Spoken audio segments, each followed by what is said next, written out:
There we are. Looks good. I think we're live. Evening all. Give us a thumbs up as usual. We know the score if we're working. Or type something down below. If you don't normally join us and it's your first time, if you subscribe to the channel, you'll be able to comment underneath.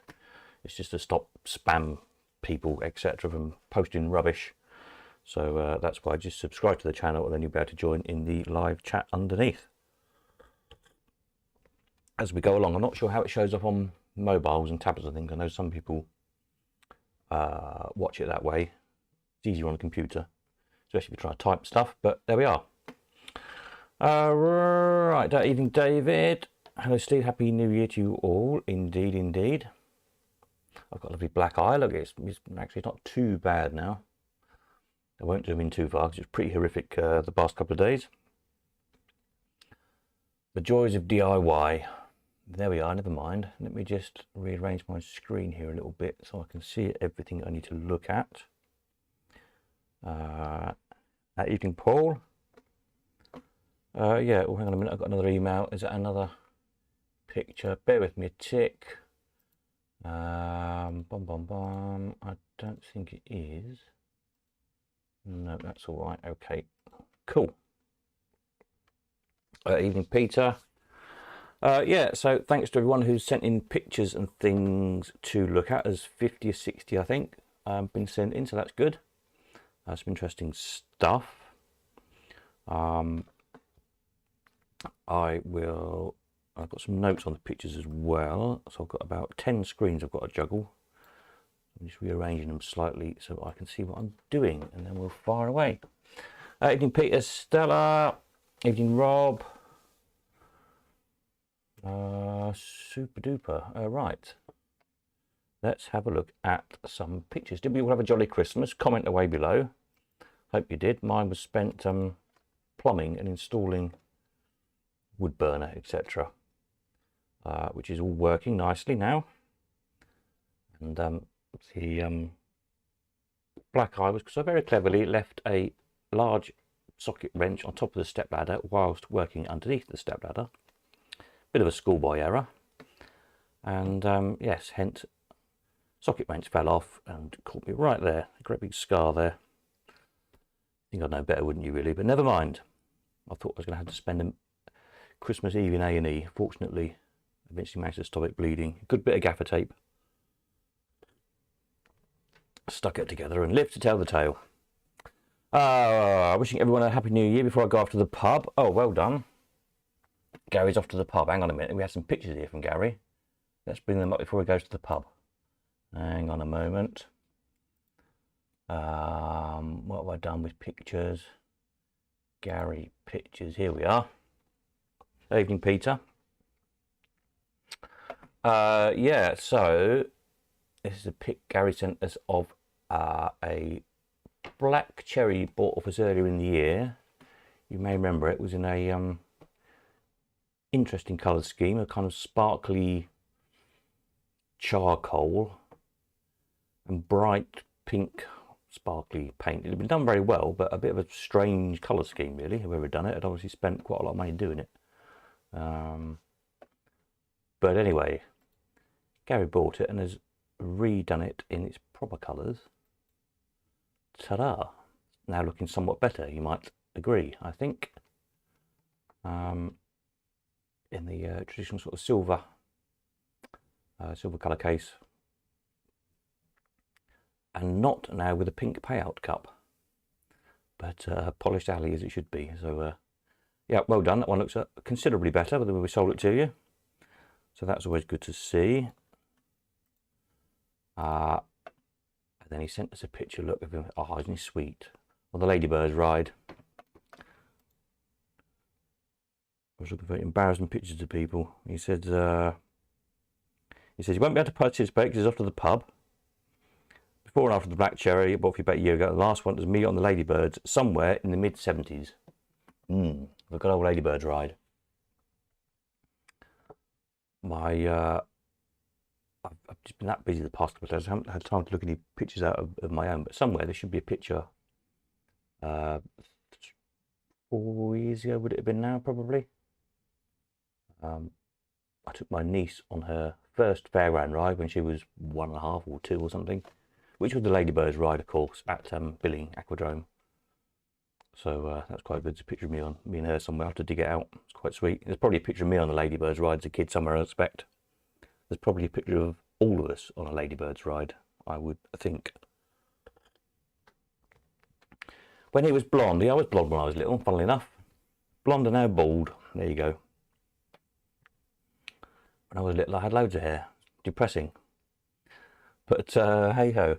Thank you very much. Rather sweet. So yeah, Ladybirds, a bit of a classic ride, really, isn't it? I noticed also, talking of classic rides in Ladybirds, there is one down in the Dingles at the fairground somewhere. Adam sent us a bunch of pictures. I actually need to get them back up in the background so I can see them as well. With my broadcast screen,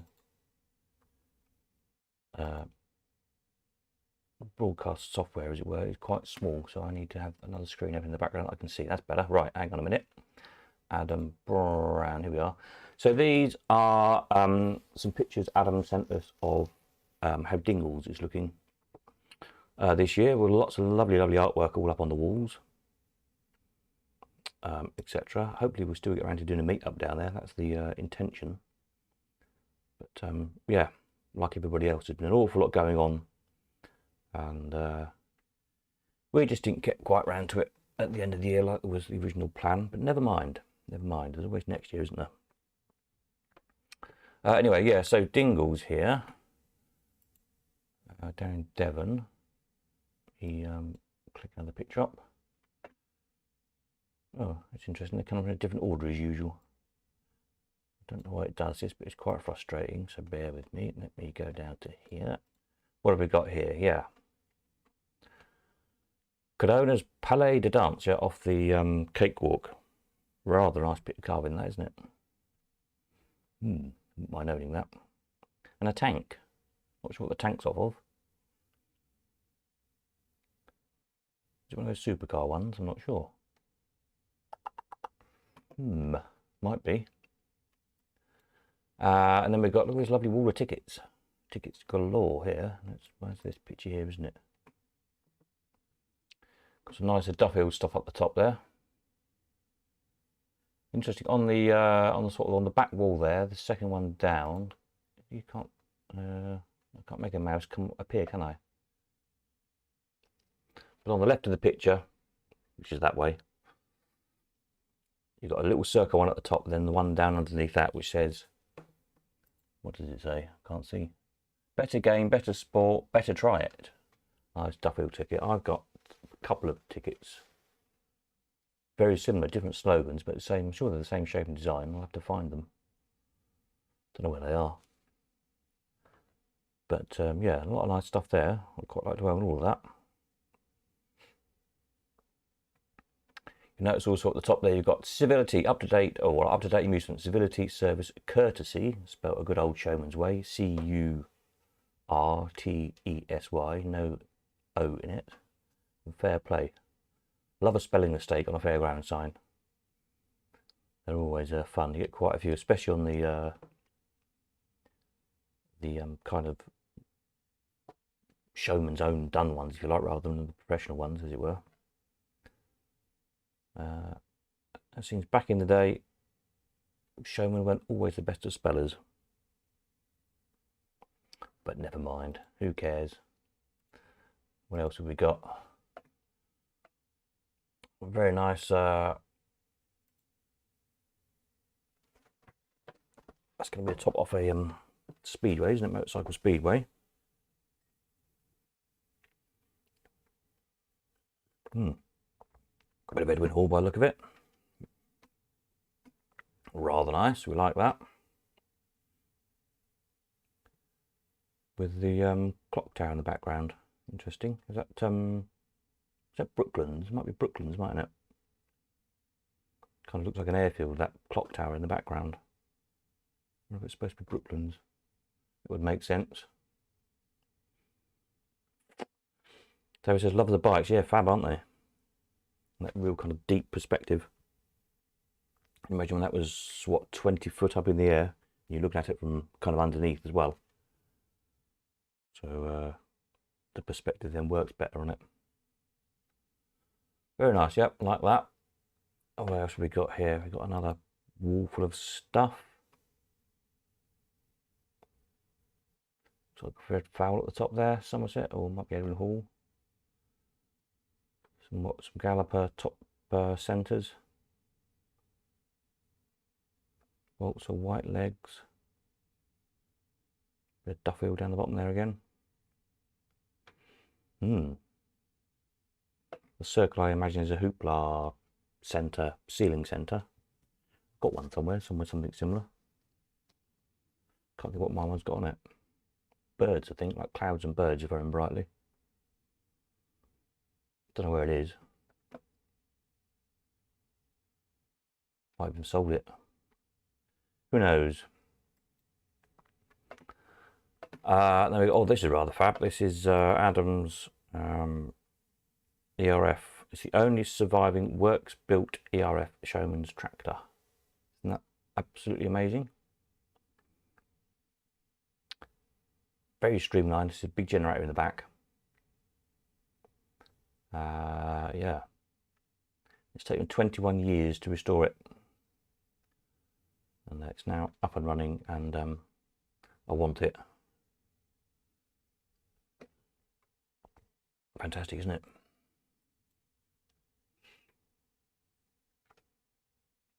So yeah, built brand new as a showman's tractor, as opposed to just about everything was converted from old tractor units and the like. So yeah, there we are.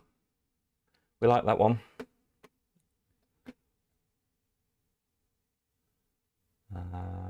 Next up we've got, what's this?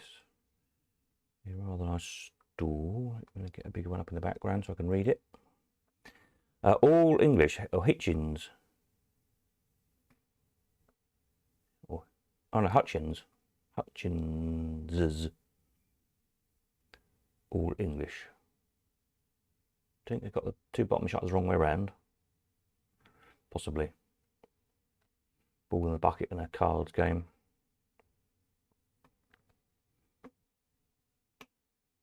Okie dokie. And then we've got Super Dodgems. A bit more artwork. I'm not sure which of these are off of rides that they've actually got the whole rides there, which are just bits of artwork. But some nice stuff. Some Dodgem cars somewhere. What's the next image? Yes, it is. There we are.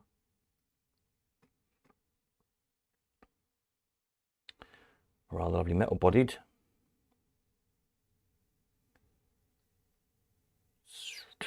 What's that? I think it's, is that a supercar? I think it is, the metal one.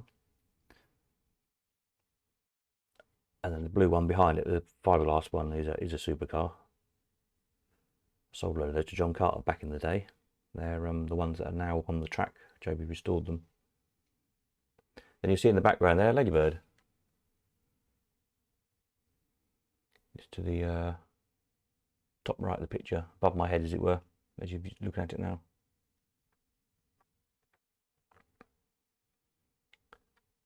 And a ghost train in the background there as well. I owned a ghost train once for about not quite 24 hours. It's the one that's now in Folly Farm, the ex-Johnny Scott one. Which is painted by Roger Binney and Fred Val, or Fred Val's apprentice Roger Binney. Yeah, bought it out of Sherwood Forest Park and sold it to Folly Farm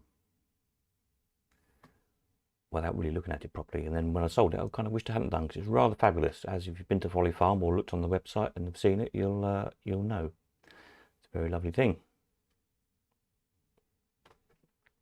Okay, so the red one looks like it's got chrome bonnets of an old Vauxhall. They probably are. Yeah, chrome bits on cars. They probably are off a standard car. Because why would you go to the expense of having something made when you only want 20 of them, or per set? And what have we got here? Chariot race, a big spinner stall. Let me find a better picture of it so I can see what it is we're looking at. Chariot racer, yeah. So these is perhaps not terribly easy to see in the picture, but basically it's a big round stall at the bottom. And you can see either end of chariot racer is a big wooden charioteer. I mean, these are big things. And that whole centre section spun round. Then above it, you can see all little light boxes. They'd have names in them. Usually like a first name and a last name, and they'd all flash up and down. And you basically bet or bought a ticket on which one you thought it was going to land on when it stopped spinning. Yeah, good things. Massive, huge things.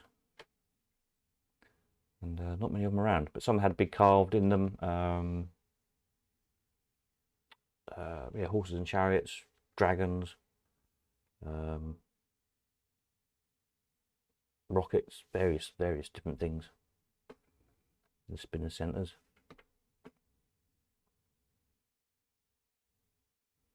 Just about to see there the overboat in the background as well, which was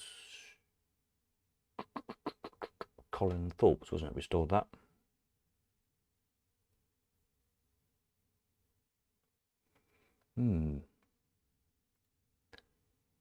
What else have we got? Edward's skid.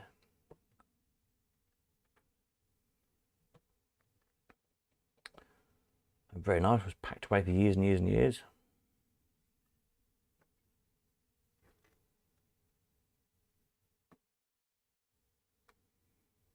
So yeah, all built up and lit up. There's so much light on it that the camera can't cope with it, which is quite good, but slightly annoying when you want to see the picture of it, isn't it? So to go and have a look at it properly. But yeah, it's quite impressive.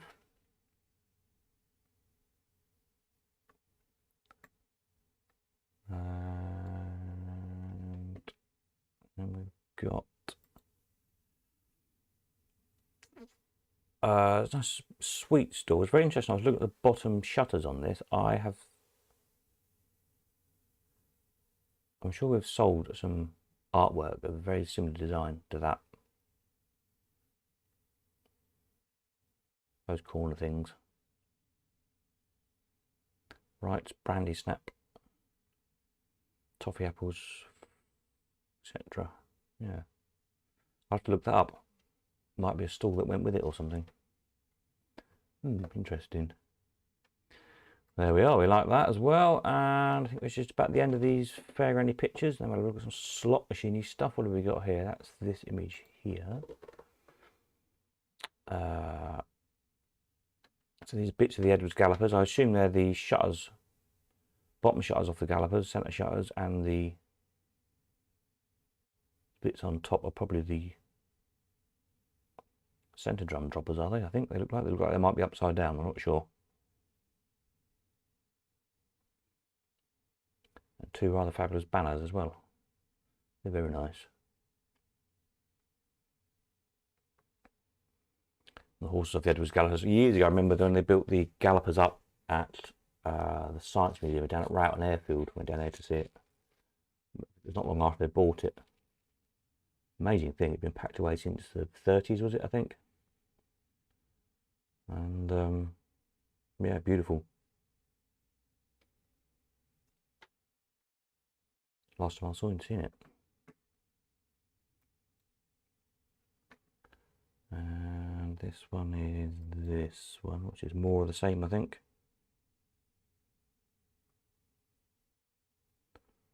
Lots more shutters with animal scenes and things on. Top centre, galloper top centre panels. And a man that looks like he needs a haircut, battering or trying to batter two, what are they? Raccoons or something? Not sure what they are.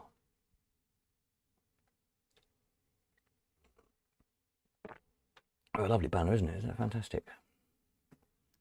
Yeah, very nice.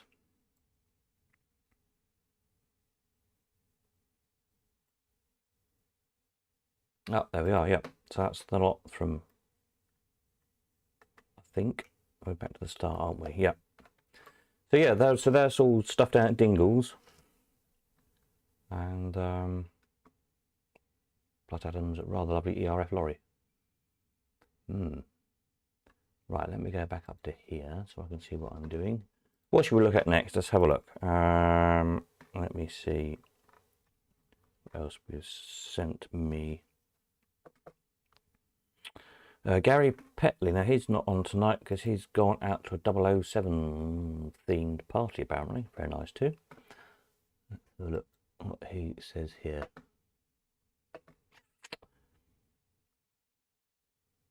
He says, hi Steve, finally finished the games room. The Bandit, oh that's on the other picture I think. Bandit came from you about 8 years ago, and I've had the pinball for over 30 years now and just had it restored. The neons I've been collecting forever, I just love them. Happy New Year to you all and to everyone else who likes this stuff. Indeed, indeed. Excuse me. Whoops. Click on that, there we go. Yes, fine collection of neon signs there. Yep, love a neon. Don't like moving them. Bit of a nightmare. But they are rather nice, aren't they? They've got big neon, with one we saw before, Grease. As in the film Grease. In the next auction. And then there's another little neon as well, isn't there? If I need to check out, I think the power supply's gone on it. I said I'd try and hook up a power supply to it just to check the tube's okay, which I think it is. Can't see any cracks or breaks in it. But yeah, I just want to fire it up and make sure it was running okay. But yeah, whole wall full of neon, isn't that lovely? I do like a bit of neon. And then his machine. There we go, rather nice Jennings that we sold about 8 years ago apparently.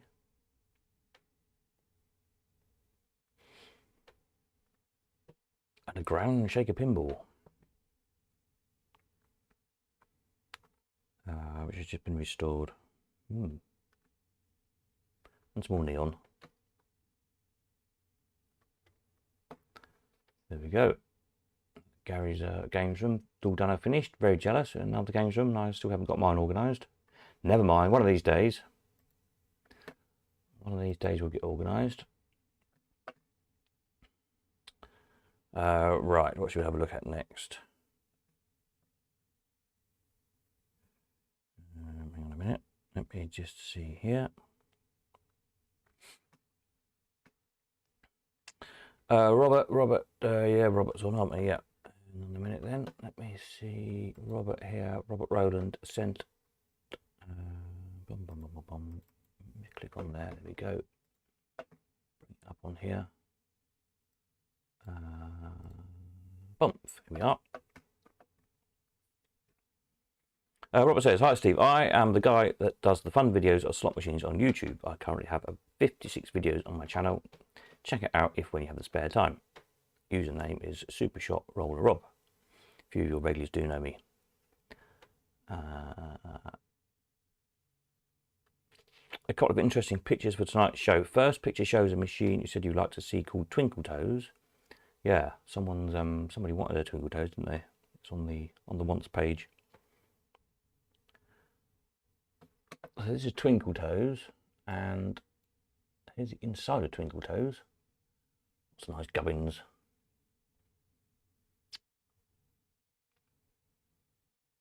So yeah, I think that might be the only Twinkle Toes there is.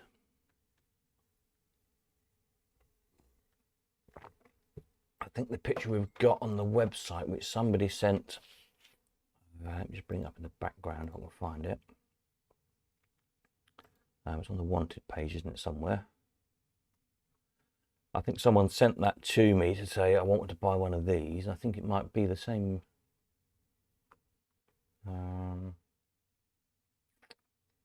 Is it on there now, or has somebody? Or have they taken it off? They might have removed it. They might have got the machine. Yeah, I don't think it's on there now. Oh, yes, it is.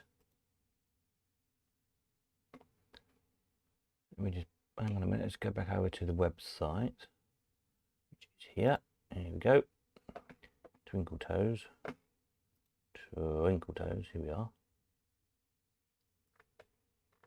Oops. Ah, Rob says, yeah, that picture on the website was my machine.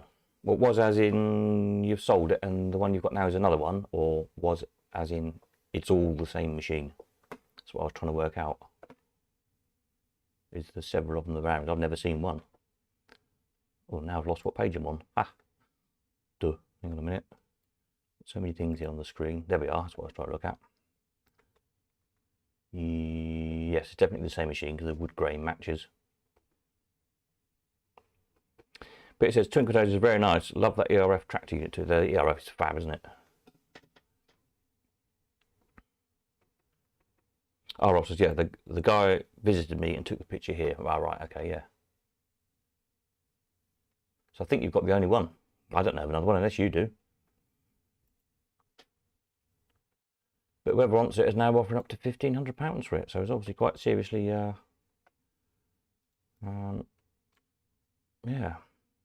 seriously wanting to buy. Anyway, so that was that one, and then what was the other one? Rob sent also a so the second picture is my latest buy, Jamieson's Bridlington Jockey Club. I don't think we've got that on the site yet, have we? Let's have a look. Jamieson's Jockey Club, Jamieson Automatics.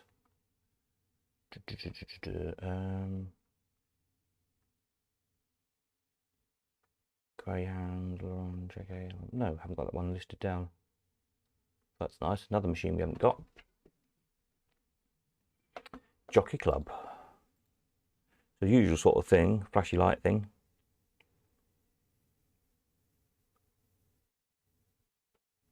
With Durr, Piggott, Smith, Smirk, and Breesley.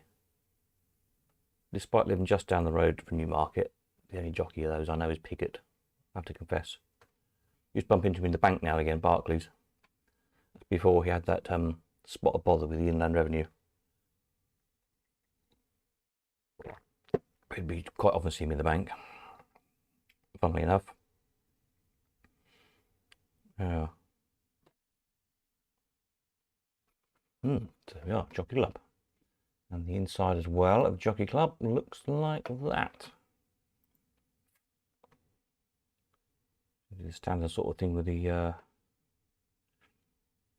selector units and whatnot.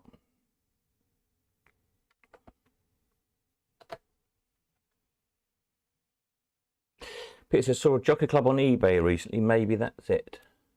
Maybe it is. Rob did say he'd bought it recently, didn't he? I expect he'll tell us in a minute if it's ex-eBay. Again, that's why I don't think I've seen that particular one before. Amazing how many just keep turning up with new things. Yep, it is the one. There we are. There's 2 or 3 odd things tonight. Pictures people have sent in of stuff I've never seen before in all these years of doing it, and the people who sent the pictures haven't seen them before either. So stuff still keeps turning up, including the machine I bought earlier in the year, which I'll show you in a bit when I get to it. So it just goes to show you there's still stuff out there to find, doesn't it? And yeah, keep on finding it. Never give up hope if there's something you want as well, because you never know, it might be out there somewhere.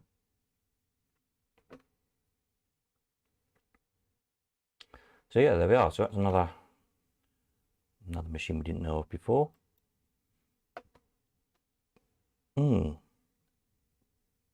Peter sent some pictures of stuff he's found on eBay recently as well. We'll get to in a minute. Right, who should we look at next? Where did I get to? Gary. We done Gary, didn't we? Did Robert. Peter. Let's have a look at some of Peter's while we're here. Let me bring this back so I can see what I'm looking at. Peter C. Here we are. Yeah. So Peter says, and I'm sure he'll correct me in a minute if I'm wrong. A few photos of this year's projects. Some finished, others to start. Was going to start restoring the other 2 Pimbles, but then along came the Tootie, as in the picture here, the Tutti Frutti, and the Housey Housey. The sound is a jukebox. That's not this one's another one in a minute. is the one that attacked me just before we visited Robert's arcade in July. It's now fixed to the repurposed vinyl mech cabinet, so I won't be wearing it anymore. Made a nice unit for hiding the speakers and a handy bookshelf too. Tutti Frutti is nice. Cleaned it up. Fitted new lamps and locks. Cash box door needs sorting out now. Didn't realise how many variants there are. Yeah, there are quite a few variations of Tutti Frutti, isn't there? There's the early one. I had one which is kind of yellow and grey Formica, I think, like a separate top box on little chrome posters, if I remember rightly. I think that's the earliest model. And there's a Silver Award model, which I think this one is, isn't it? Super Award or whatever it's called. Super Silver Award. A 50p jackpot. And I think there's one that isn't. So there's a few variations of it. It's a great machine. It says he loves the ding dong doorbell on the 50p award, which has a separate payout slide for 50p's. Uses a Mercury tilt switch to keep it ringing. Lovely. Try getting approval to fit one of those these days. I've got some brand new in the box Mercury switches somewhere if anybody needs any. Colours are crap on the photographs. My camera doesn't like the LEDs in the pinball and the neon lighting. Yeah, cameras are a bit funny about trying to cope with fancy colours, aren't they? Anyway, let's have a look at other pictures. So there's Tutti Frutti. Yeah, Tutti Frutti Super Silver Award.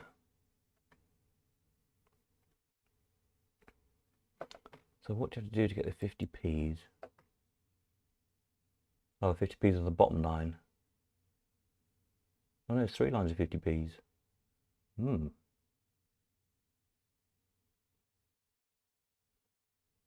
Yeah, so 3rd line down, 5th line down, 7th line down, 50p's. You'd think it'd be easy, wouldn't you?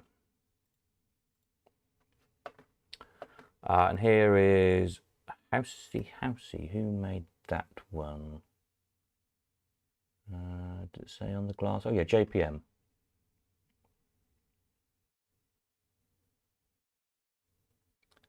JPM's a bingo theme. Oops. Special feature. Full card pays 50p. I see. Feature start.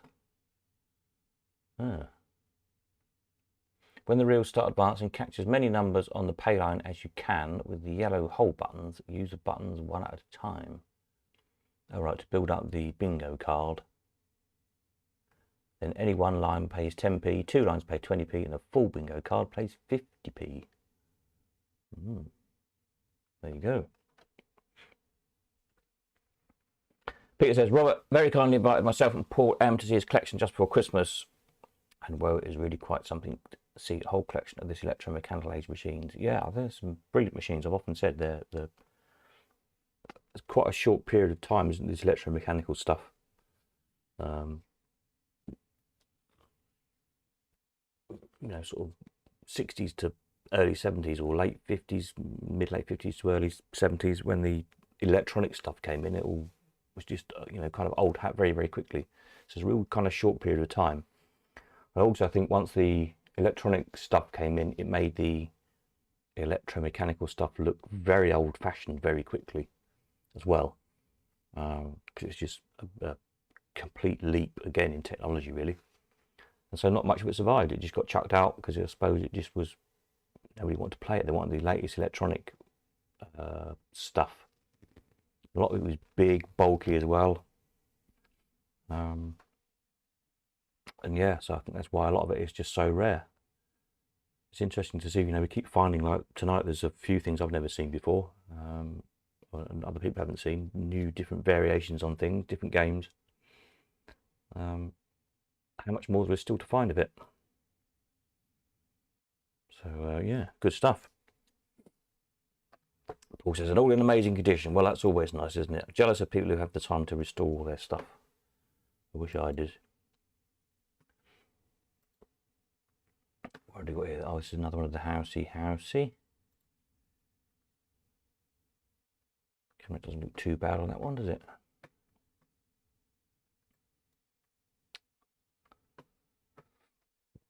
Oh dear, excuse me.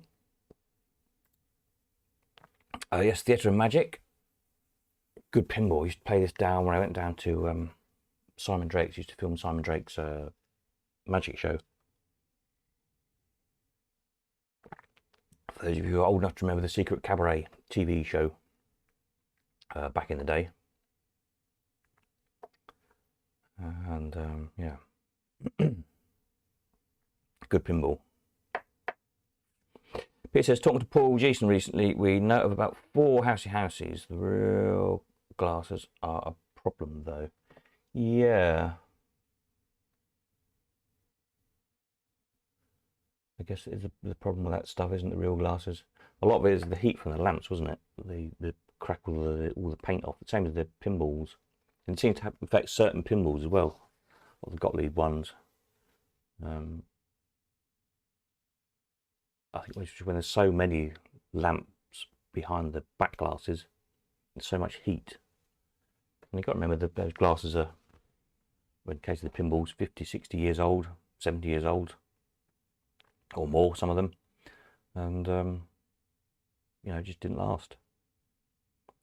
So careful touch-ups required. But now, of course, most people replace all the lamps with LEDs. So they're cold running.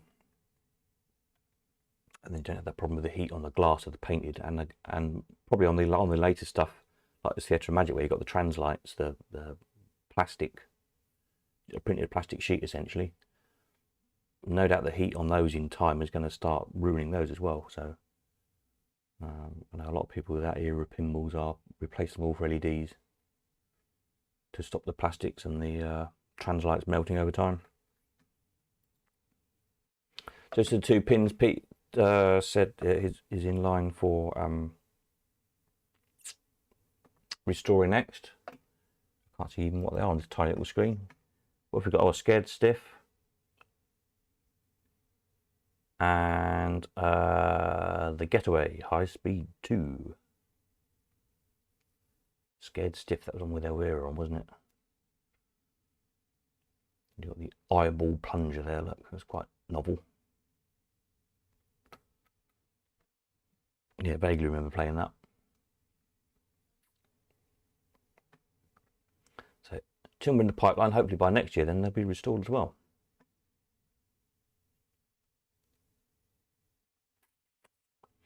Gary says, a lot of UK pinballs came with perspex glasses. They lasted a lot better. Yeah. Pete says, can highly recommend Jim the Backflash for glasses. Yes, we'll come to some stuff that Jim's done in a bit, which I've got photographs of. Yeah, I wonder why if the plastic loses the heat quicker or something than glass. Don't know. Interesting, isn't it? I'm not sure the thermodynamics of that. Maybe the paint or the ink stuck to the plastic better. Probably would, thinking about it.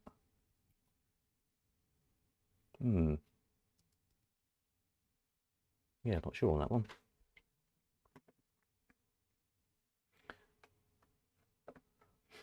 What's this? Oh, this is yeah, Peter's jukebox, which is put on the one that attacked him in the summer. Now on a repurposed vinyl stand, which hides the speakers and a few whatever books and manuals and things. So yeah, used to have one of those jukeboxes in the bar on the pier. It did very, very well.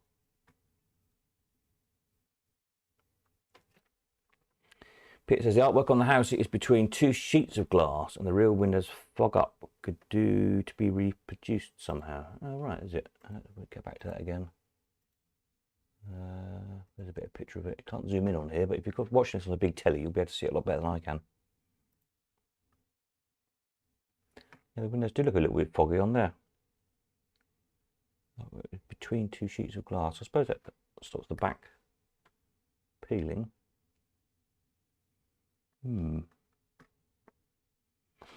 Yeah, so the issue was the glass and paint expanded and contracted at different rates. So in a climate that has lots of variations in temperature, it caused delamination. Yeah. Well, our climate's pretty crap, really, isn't it? cold and damp and then occasionally hot.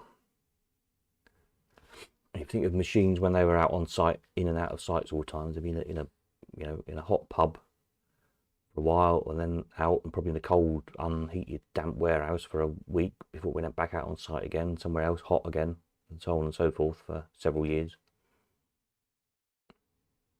And then when they come to the end of the working life, of course, most of them, the ones that have got survived, have been usually stored not terribly well over the years. As we all know, when we buy this stuff, it's often not in the best of conditions.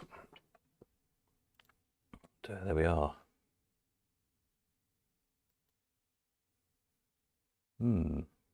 Was that all Peter's? Yeah, I think that was all of those. Let's say we've got some pictures, some eBay stuff somewhere. I'll put them in a separate folder. Shall we look at those? Where have I put them? Hang on a minute. It's in a folder called eBay. That's useful, isn't it? eBay. Here we go. All right, this is stuff that's apparently with either I've missed or, well, I don't really look at eBay, I don't have time. But stuff that's been on eBay in the past few weeks and months. Peter says, Housey hasn't been powered up for 20 years yet. Oh, good luck plugging that one in. Yeah, something's bound to go bang, isn't it? Anyway, let's have a look what you've all missed on eBay. Or maybe some of you have bought it with a bit of luck. Cross match. Cross match. What make is that? Do we know? Does it say? Can't see a make on it somewhere. This is not really my kind of thing. So somebody will know who made that.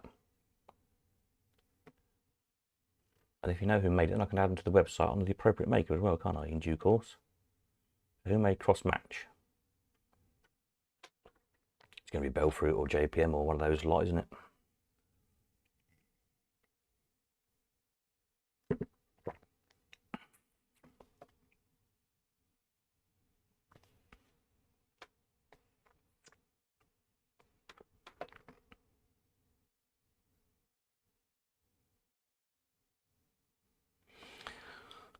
Here's a couple of pictures of some of my collection I've stored 20 plus years. The only problem is your name doesn't appear in the thing, so I don't know who you are. So you'll have to let me know who you are who just posted that comment of your pictures from 20 plus years. So it's got a dash instead of your name, which is slightly confusing.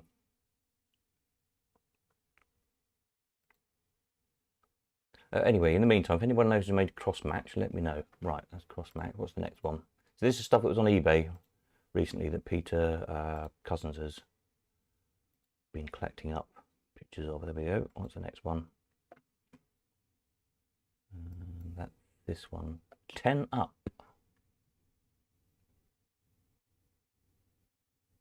I think that's Belfruit if I look at the logo on the glass just above the reels. It looks like Belfruit's little 3 lines of bells. That one looks like it's been very well stored for a few years, doesn't it?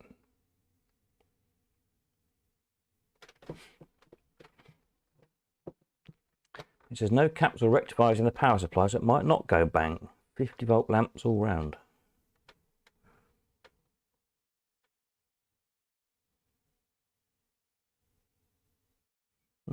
Well, good luck, that's all I can say. Hopefully it won't go bang.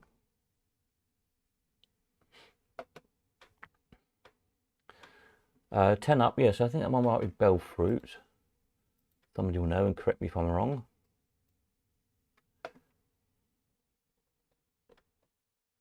That's in the house, the power supply, yeah. New target. That's Belfruit. That one looks like in quite a nice nick. New target, is that a new version of the one? What's the one with the target feature in the top? Didn't Belfruit do one? Bally did one, didn't they? In the top box with quite a deep target. Bally's something or other. Something shot, big shot or something. Can't remember. I seem to remember a Bellfruit one with some kind of target feature in as well. Like a 3D feature. But I could be wrong. Anyway, that's new target. And then what else have we missed? A little Brian's Peep Show. I haven't had one of those for ages.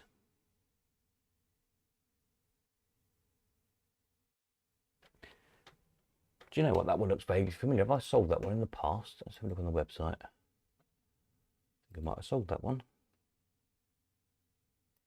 Brian's Peep Show. Brian's Live Peep Show. Is it that one? Ha ha ha. Look at that. So this Brian's Peep Show apparently is on eBay recently. This yellow one. Would look familiar. There's something else that looked familiar that Paul Mitchell sent me late, just showing a bit as well, which is quite amusing. And here it is, look, the same machine. Exactly the same paint scratches and everything. So we sold it in 2012 for £340. Is that one as well? No, it's a different one. Yeah. My memory's not brilliant, but I can usually remember machines I've sold that have been through the hands over the years. 2012, yeah, so 10 years ago, July, 2nd of July.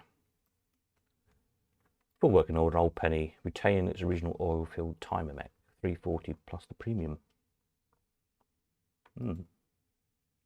So how much was the, can you remember how much the Peep Show was on eBay now?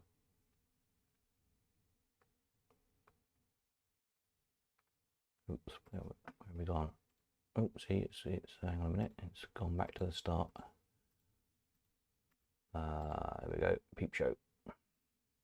It says there's an earlier target version too simple for me to mess with, like more of a challenge.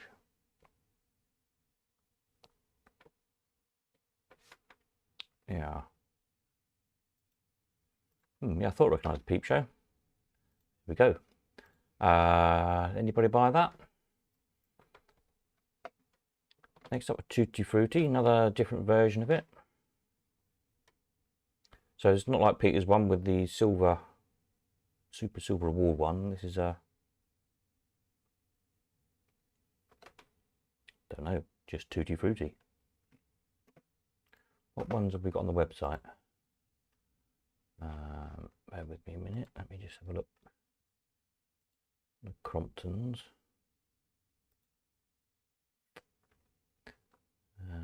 Tutti Frutti. Tutti Frutti.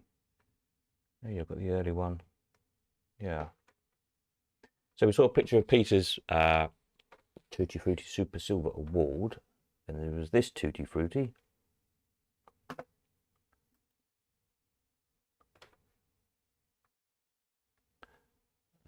Let me just hang on a minute. I'm just going to alter a setting here so this doesn't keep disappearing. Let me go back to where we were.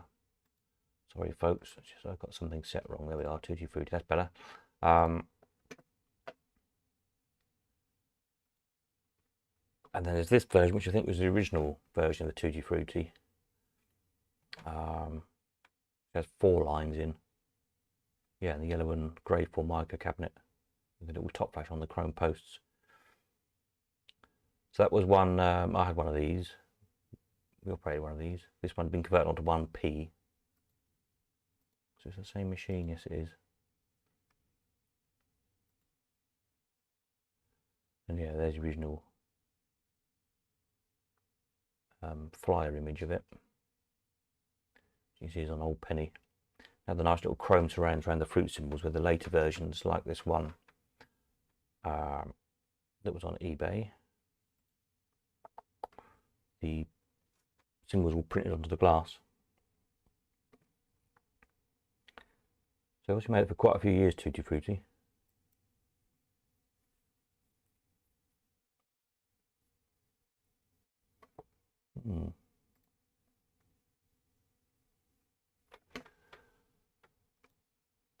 Anybody buy the Tutti Frutti? What have we got next? This is another eBay. What was this? Jackpot Gambler. This is a... You see the maker on there anywhere? JPM. Four-reeler.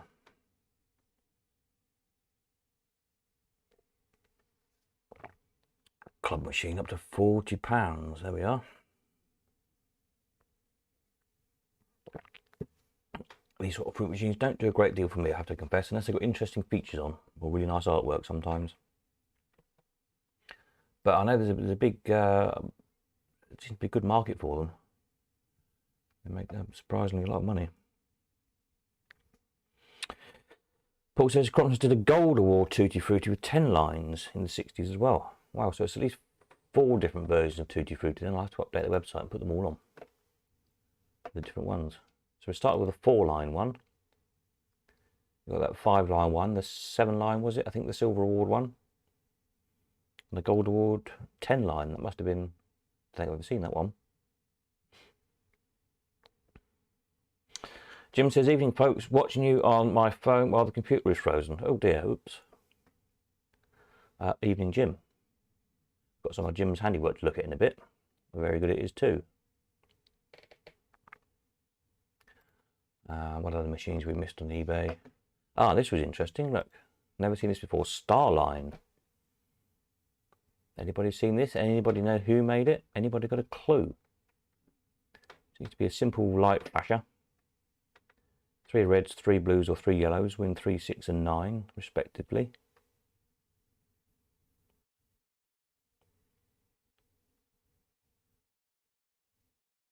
Not one I've seen again.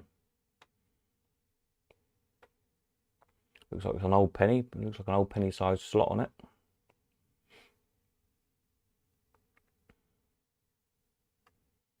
So yep, don't know who made that.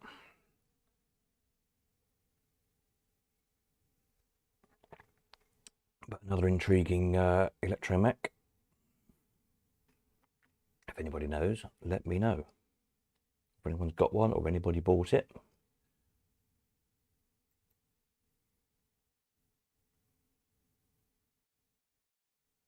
Starline, there's no manufacturer name on it again as usual. It's very annoying, this stuff, and it never has a manufacturer's name on it.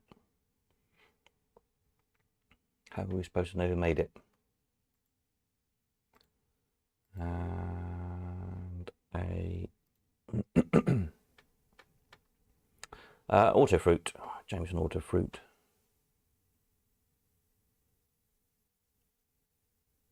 Again, they made 2 or 3 versions of this, didn't they? So it must have been a quite a long-lived machine.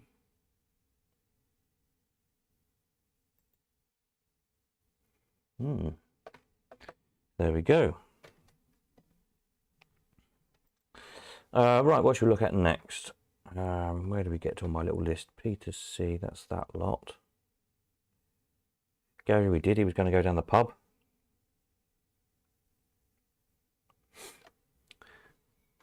But it says lots of relays in a 10-liner Tutti Frutti. Yeah, mine is enough. Starline looks early Jameson's with ex-GPO relays.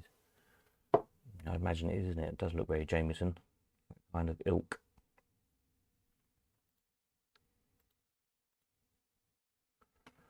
Have we got any other Jamesons similar? I haven't even looked. Let's have a look.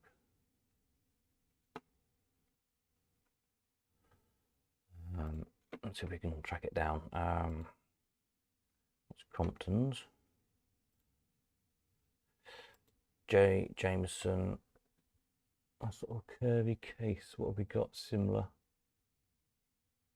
Anything? Not really, is there?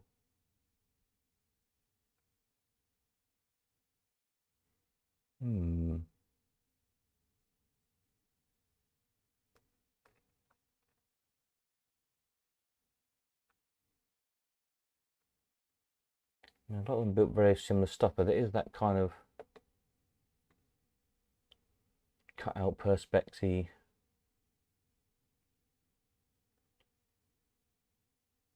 And those round indicator lights are the same as the rotor light.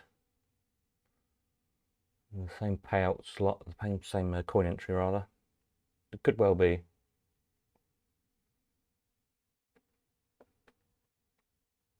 I can't see anything in that style of case, interestingly. Anyway, well, who's next down the list? Mr. Williamson. Let's have a look at some Mr. Williamson pictures. Peter Williamson. Here we go.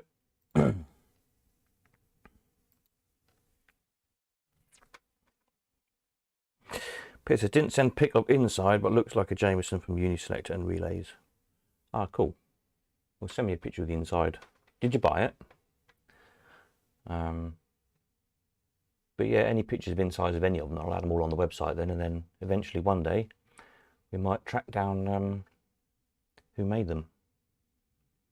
Or it'll help somebody if they come across it, if they buy it in the future, won't it?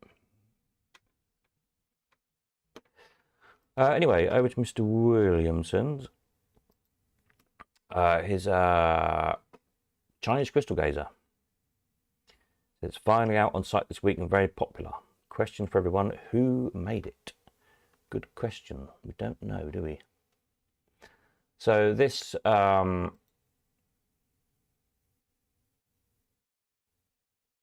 this one is one that, did it come from not Spicer's auction, the one down south, the name will come to me in a minute. Cotty's auction. Oh, pictures have all gone in a funny order again. That's useful, isn't it? Why do they do that? That's very annoying. In a minute. Don't understand why it does that.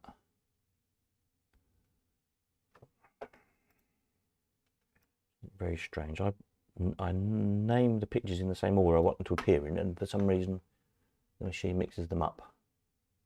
Not to worry. Yes, what we were going to say about the crystal gazer was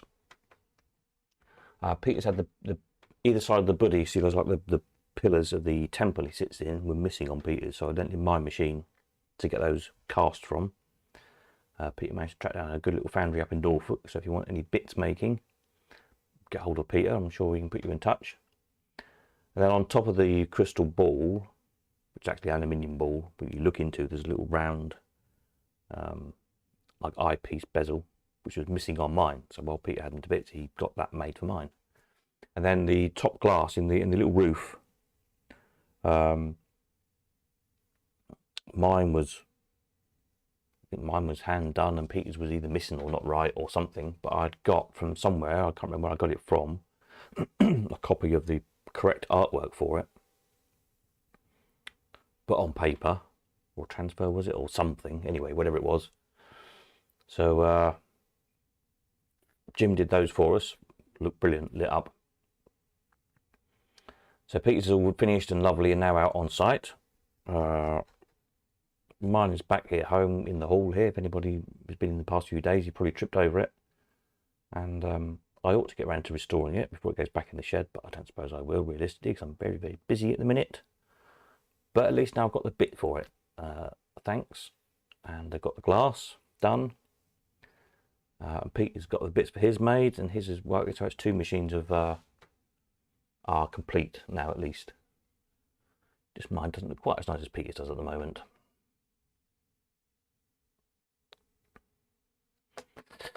Peter says, yes, Cotty's, but EH2 collector, then Cotty's. Yeah, I think it was Bob's, wasn't it? Bob Hanley's brought it down to the Elephant House, put it in the auction, didn't sell in the auction. He wanted rather a lot of money for it from memory. Sold to another collector, who sold it to somebody else, who then put it into Cotty's, and then Peter bought it. So it's been around the houses a little bit. There's another machine that's been around the houses, including through Cotty's as well, which now I've ended up with, which I'll show you in a bit as well. But yeah, but we don't know, nobody seems to know who made these crystal gazers. There's a few of them. There's Peter will tell us in a minute, because he's tracked them all down. There's a handful in the country, and I think there's 3 or 4 in America, something like that. There might be, I don't know, 8 or 10 maybe known, something like that. So there was obviously a run of them done. But it doesn't seem to be, nobody knows who made them.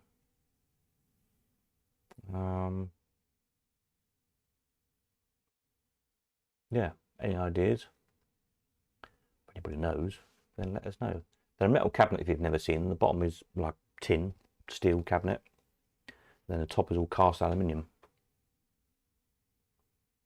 There you go, there's 4 in the UK and 6 in the USA. So there's 10 of them altogether, as far as we know.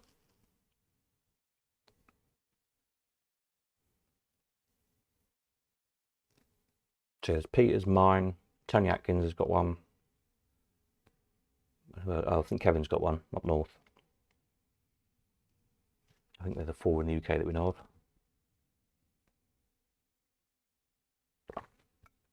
Hasn't Clive got one? Is there one up at Robert's Arcade? Not sure. Maybe I'm getting confused.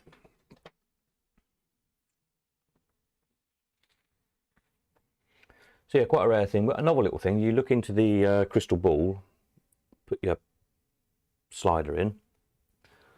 Right, so I've got a couple here on my desk, and little fortunes kind of lit up from beneath. You read your fortune, which are very brief. I've got here actually. It says something just dropped on the floor. Pick it up in a minute. They're tiny little, you can't really see them because they're tiny little round things. You can take a risk on Thursday. That's useful to know. A good week for business. Money is on the way. Let's sort of spare another minute. You will get what you want with patience. You will never want for another penny. Excellent. I just dropped on the floor. Pick it up before it falls through the floorboards, haven't I? What does that say? Don't know. Can't read it. I'll put them back in their little packet so I don't lose them. Anyway, so that's that one. Oh no, now what have I done? Hang on, I've done something. That's better. Right, now pictures aren't coming up in order, so never mind. Bear with me. So, these are all ones Peter sent us. So this is a picture of Rocks and Barns when Pete and Shirley had the fair there. What did he say? Yeah, gone as a traditional fairground collection. Now it's all modern stuff. Where did the supercar Peter Pan Railway end up? Anybody know? It was sold on eBay.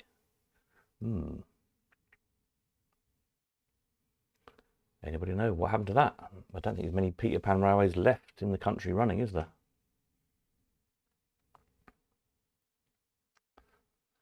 But yeah, that was a very nice vintage fair. The Dobbies, the little big wheel, which I sold Peter.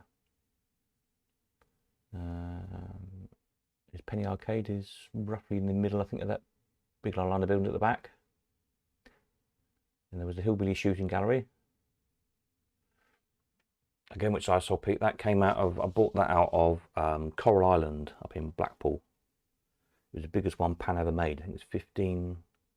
Is it 15 or 20 guns? Peter would probably tell us in a minute. I think it was 15.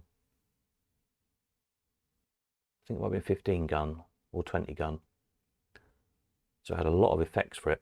So Peter cut it down, I think, to 10 guns. I think Peter might have had running with it, but because it was a big gallery and it had a lot of effects, it made a really good gallery. I seem to remember he had a hell of a job getting it running, but once it was done, it was a really good thing.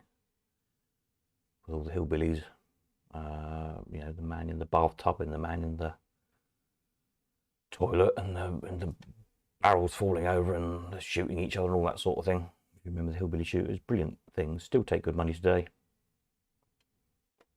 But we don't know where the train ride round ended up.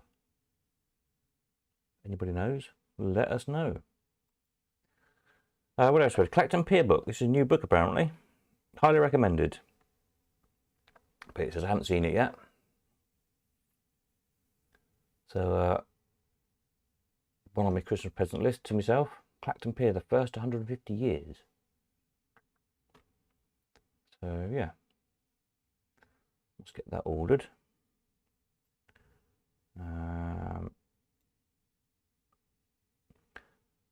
I'd hope these all come out in the right order, wouldn't it? But never mind. Puppets. This is Peter's latest thing. He says it started with wanting a puppet machine and has become a home for waifs and strays to come to live. So you seem to now be hooked on collecting Pelham puppets. So no doubt, if any of you've got any Pelham puppets that you don't want, send him in Peter's direction. I'm hiding a skeleton. Look, I'll move out of the way. There's a nice skeleton.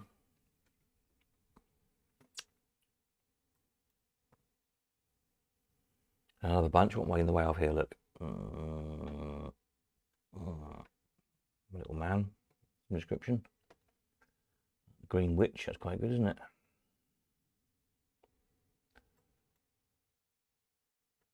And this was one of the Pelham window display things. I've got a few of these. This particular one came from just around the corner from the Elephant House, believe it or not. It came, it was in a shop in Leamington. They still used it at Christmas, a watch shop. And as far as we know, it probably came from the big toy shop in, used to be Leamington Spa. The, I can't remember what it's called now, was it Toy Town? It was a huge shop. Loads of animated stuff in. When it closed down, Dave and Carol Hooper bought a lot of the stuff out of there. That kind of animated stuff, and put it in their shop in Leamington for any of you who remember used to go there in the big shop. I think there was a couple of puppet machines came out of there, and a train ride, used to, like a model train, used to go around the top of the shop, kind of at eye level, or above head level. Other animated stuff, animated shop figures and things. Really, it was a brilliant toy shop, big independent toy shop, huge place. I think it's a pizza parlour now, the building. But yeah, these little shop window ones, I think I've got, I don't know, half a dozen of them or so. I just had a spate of buying them for some daft reason, as you do. The shooter, going back to the shooter, Peter says, yeah, 15 guns, we used 10. And all the targets, yes, loads of work, but took great money. Yeah, it was really good. What happened to that? Is that still there, or is that gone as well? I wonder where that went, if it's gone. Would have thought they would have kept that in there. It's such a good money taker.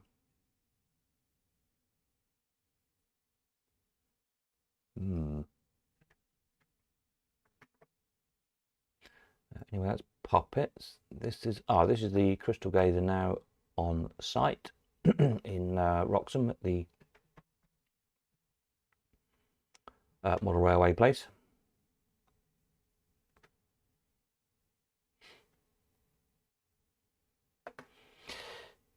Peter C says, my niece used to get a Pelham puppet for her birthday every year. Don't think she has them now though. What's a shame.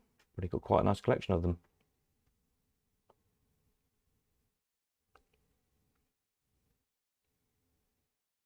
Gosh.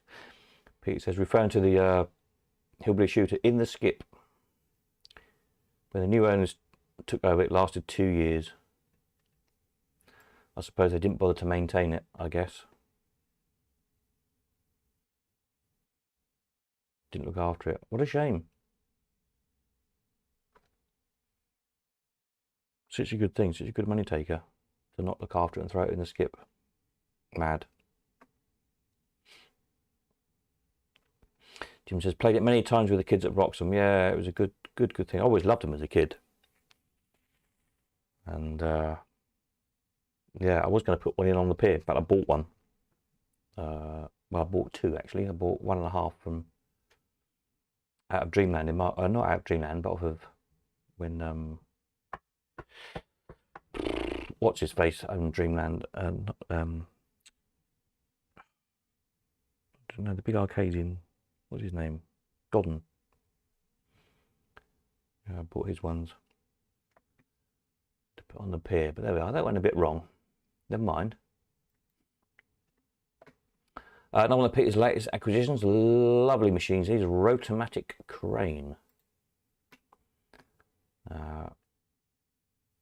So if you haven't seen one of these, when you probably haven't, because it's quite a rare machine. I've got one too. Mine's painted maroon. Mine come off of Clacton Pier, I think. Mine came from. Funnily enough, we're talking about Clacton Pier. So the Rotomatic is sort of a same size as a rotary merchandiser. A big drum that spins round all the prizes in. Then the crane arm comes across, swings across over the top, and the crane drops from it, then drops the prizes down the centre. So it's a bit like a combination between a rotary merchandiser and a crane. But lovely looking thing, lovely bit of Art Deco, beautiful cabinet and veneers and things on it. And the nice chrome show lights. Fantastic thing. I think this piece is going to Yarmouth, this one, eventually. So, new season, you'll be able to go and play that.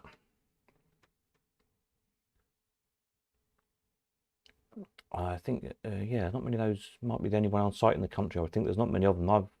Pete's got one, I've got one. Don't know, is there one up at Roberts Arcade? I think there might be. Not sure. Not many of them around again. Nice rare thing.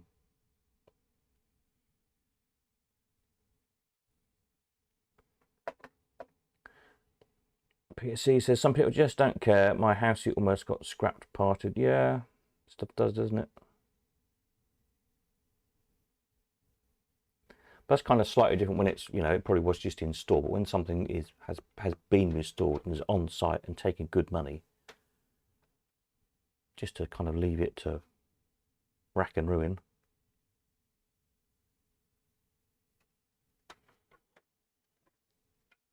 It's all the traditional amusements all went. The train was the last bit to leave. Wonder where the train went. I don't know where it went. It says Robert's got two. Oh, the Rotomatics. Yeah, I seem to think I might have seen one up there. Oh, yeah, I might have seen one in his store when I was up there. Yeah.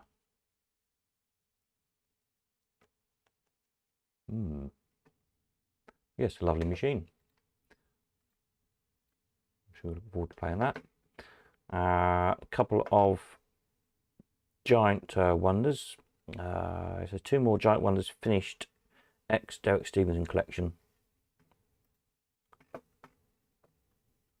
So we've got a wonders fruit, one fruit. I think there's one of these going to be in the January auction, not this one, I hasten to add. But another one, a rare machine. I think we might have only sold, have we sold one in the past? Let's have a look, wonders. The big wheel, I think I've only sold one of those as well, funny enough. Wondermatics. Let's have a quick shifties. I need to pause this, it will go funny again. There's my settings. Pause. That's okay, and it goes back to the start. Why did it do that? That's very annoying, isn't it? Just go here so we know where we are. Sorry, folks. That's better. Right, so if we go back to the website for a minute. Looking at the wonders machines. One's one fruit.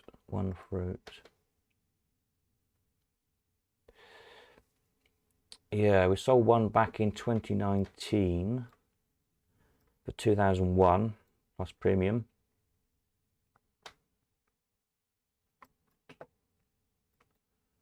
And then big wheel. Big wheel was sold. And yeah, I've only sold one of those. I think that was the John Carter collection one.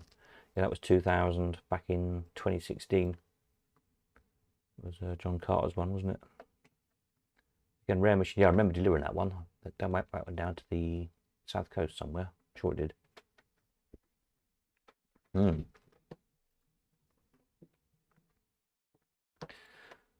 But yeah, so hopefully there'll be a one fruit in the January auction. Watch this space, as they say, along with some other nice stuff. I had a text a little while ago, about half an hour before we started the live stream, of some nice stuff as well, which I'll go through in a bit, coming in for January.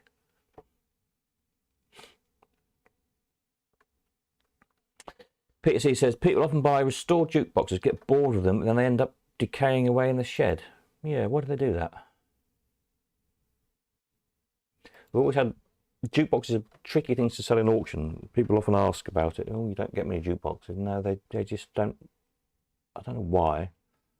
I think people like to buy, unless you know what you're doing with the jukebox, people tend to like to buy them from a established dealer, so they know they've got a bit of backup if it goes wrong. Yeah, you just look inside them and think, oh my God, look at all that stuff to go wrong. To be honest, I'd probably be the same, so I don't know how to fix them. I'd probably buy one from one of the big dealers, pay the money, and know you've got the backup there then on the end of the phone, should you need it. So I'd be the same, to be fair, but only because I don't know them. Anything else I'd buy is complete wrecks, and often do. Yeah. Aha, guess who this is? Another one of the Childhood at the Seaside pictures. So this is Shirley Williamson. It does look like Shirley, doesn't it?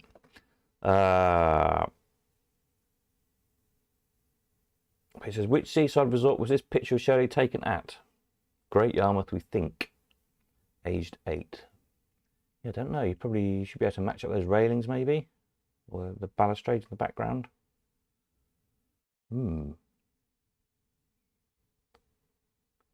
Happy picture taken with a parrot.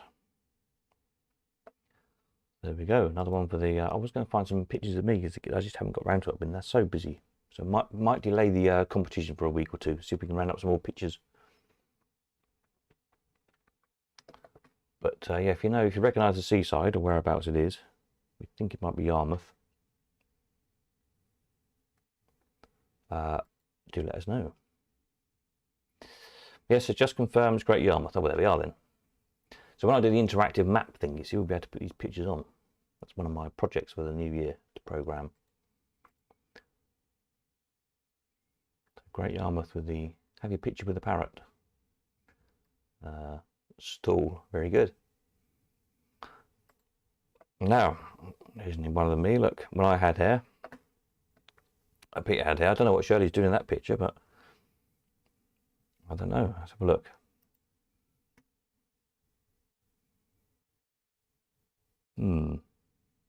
I think Peter must be up to something, because my hands are in my pockets. Shirley's got one hand around my waist, little one around Peter's waist. This was at the I think it's the Hippodrome Circus, I think, in Yarmouth. I think this is years ago. So I think Peter's up to something. Hence Shirley's funny look. Don't know. I look quite slim on that photograph as well. Must have been on a diet. Good grief. How amusing. Make a good caption competition, I think, that picture, wouldn't it?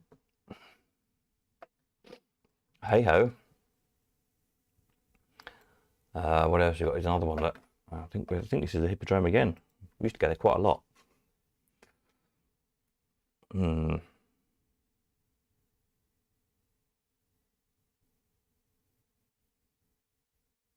Yeah, don't know. Don't know what we're all up to. Don't know who took the pictures. Who took the pictures, Peter? No idea. Can't remember. A long time ago.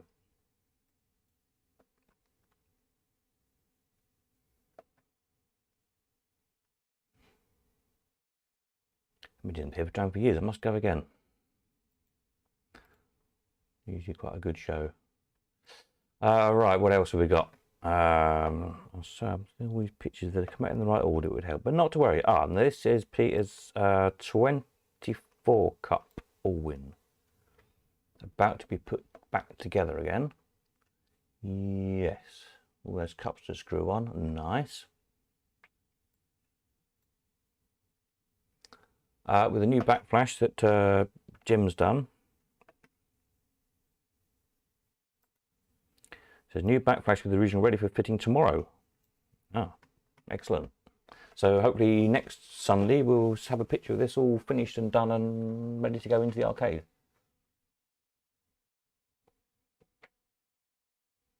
That's a lot of work, cutting out all those holes for the cups in it on a 24 cup machine. Pete says, oh, the Knights of Zax and the Hippodrome. Yay, Zax and the Hippodrome. They used to take them and sell them. Oh, did they? I can't remember. I remember lots of very long nights in Zach's. Yes, lots of late nights home from Great Yarmouth back to Cambridge. Good old days, eh? Yeah, so there we are, another machine being done, another 24 cup, another nice new backflash by Jim there. So we look forward to seeing that all together in the next week or so, hopefully. Pete will send us a picture, I'm sure, when he's finished it. What else have we got? The crystal gazer again. Now, are we back to the start? We might be. As I say, apologies, the picture order goes funny for some weird reason. I have no idea why. We just click through quickly and make sure. Yeah, I think we have got them all. Okay, done puppets. Yeah, looked at puppets. Automatic, all wins. Some embarrassing pictures of us lot. Yeah, cool. Done all those then. Marvellous. Right, who should we look at next? Might have to have a quick T&P break in a minute. Might have to go for another log on my nice new wood burner as well, because I can feel the radiator's getting colder. Probably need another log on the fire. Should we have a quick T&P break? What's the time? We're going an hour and a half, haven't we? We'll do that. It'll be 2 minutes. I'll go and grab a couple or something. And then we will have a look at some Paul Mitchell stuff next. Some new copper iron pictures. Some couple of machines he's bought. We don't know who made them, etc. There's some stuff I bought. Right, we will carry on. 2 minute T&P break, everybody. I've got a little picture here somewhere suitable for 2 minute T&P break. If I've been clever and remember to upload it, I might have done, or I might not. Back soon. Here we go. See you in 2. Right, let me take the microphone off. See you shortly.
I'm back. Right, hang on a minute. Got some nibbles. Got a bottle, lovely. And a bottle opener.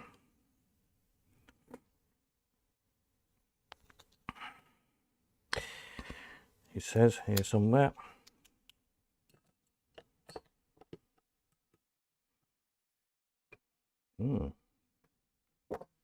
Cheers, everyone.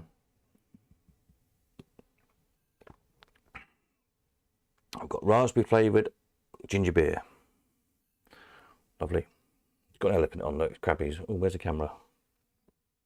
Oh, there, you can't see again now. The camera's back to front.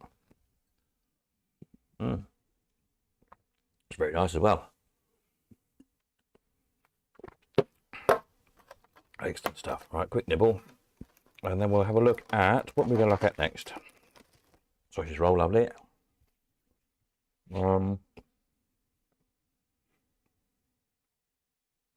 Let's see.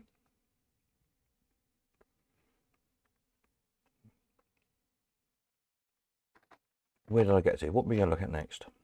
I've lost myself now. Paul Mitchell's. Right, Paul's still here, hopefully somewhere. He's gone to sleep. So Paul Mitchell's folder of pictures. Where are we here? Let's have a look. Here we go. Copper mines. So yeah, what turned out to be a bit of a I think Paul was going to make one originally.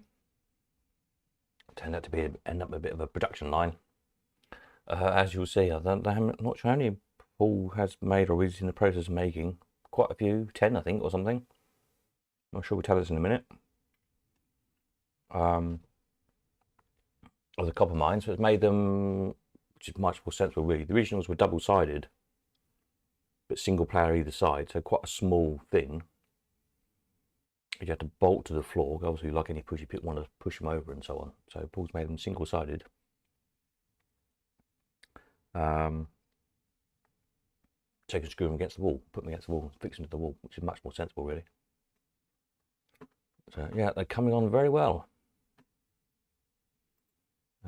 as you can see.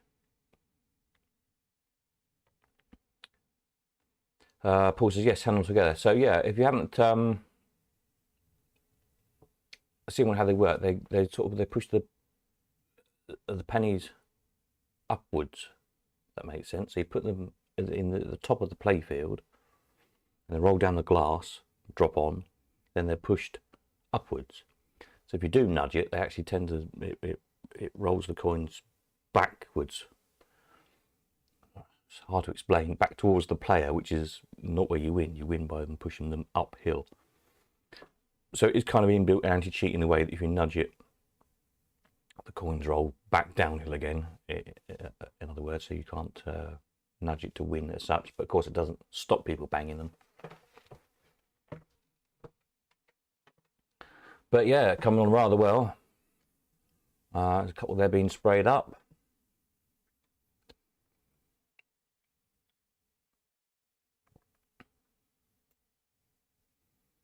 And there we are, a bit of a copper mine factory going on. So there's one, Peter Williams has got one up in Yarmouth, I think it is. I think it's in the Yarmouth arcade at the moment, working. And I think Robert's got one up in his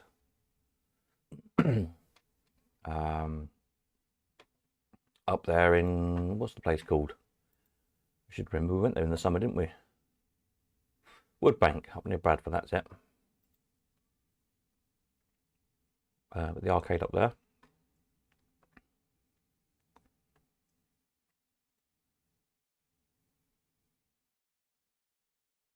So there we are, quite a little production line going.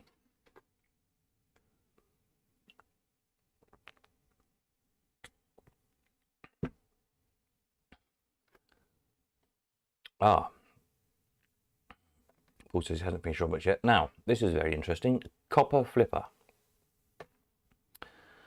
So last night was it, I think Paul texted me a picture of this and said, oh, do you know anything about this? Who made it? Anybody know? Bit of a mystery, no name on it. Copper flipper. And so it's got two buttons toward the bottom of the playfield. You can see just about either side, and they sort of flip the pennies.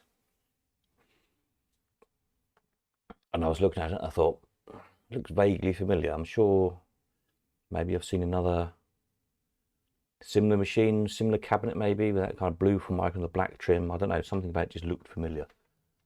Or maybe I'd sold it in the past. Don't know, couldn't figure it out. I was looking earlier this evening at just some stuff we had looked at last year. And I found a picture, this picture, which, examining them closely, is exactly the same machine. This was a picture I found in my bundle of photographs last New Year's Eve. We looked at, strangely enough, of some stuff I think I'd sold donkeys years ago. I don't know if it's in my big bundle of photographs, but it is definitely the same machine. I looked, there's some markings on the backflash and on the plastic trim down the edges, which are marked in the same places.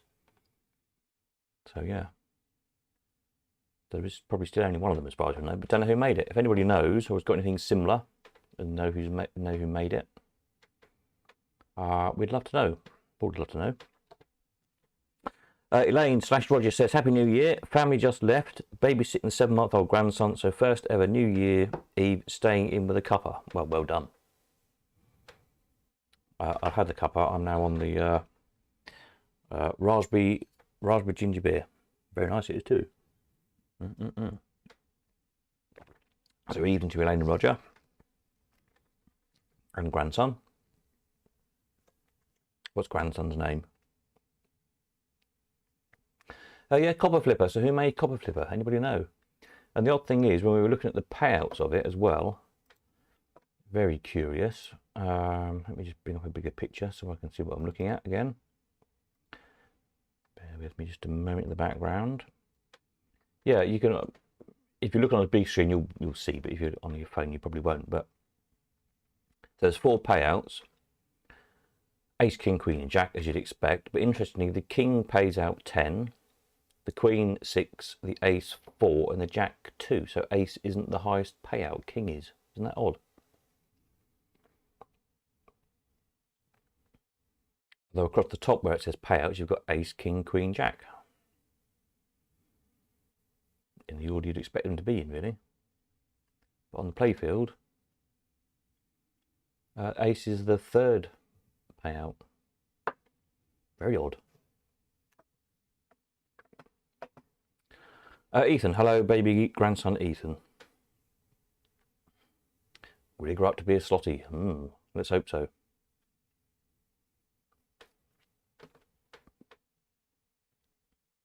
Seven-month old. Oh, so Ethan's first New Year then. Excellent. Oh yeah, Copper Flipper. So I don't know who made Copper Flipper. We don't know anybody else who's got one. And I've seen 2 pictures of it in probably 20 years of the same machine. So there you go. It's another mystery. Here's more copper mines. The pictures have all got muddled up again. Well, not to worry. Oh, are the pictures going around again in a circle? They probably are. Let's check. Yes, they are. Okay then. And then the other one Paul wanted to know was, who made Snakes and Ladders? So we sold Snakes and Ladders. Let's just go back to the website. The last auction, was it the one before? Don't know who made it. That must mean it's under question mark. We don't know who made it. Snakes and Ladders. If anybody knows who made any of this lot, then let me know. I'm sure we must know some of them.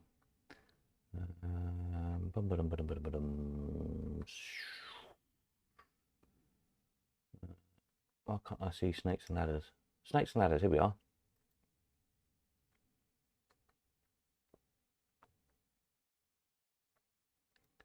Close up of the playfield bit. Oh yes, the Paul bought this. It's currently in bits being restored.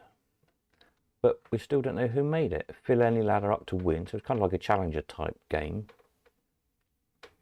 Fill ladders up to win.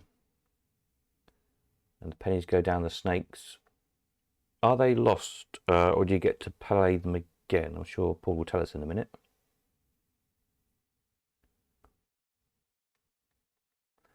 It's new penny. It's obviously built on new penny as well. And because it's new penny, that would indicate it's probably a 1971 machine, but there was no maker's names on it or anything.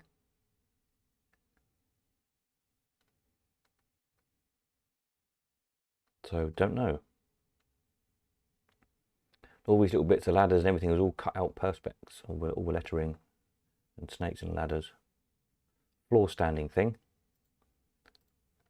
There's a bit of a picture of the whole machine.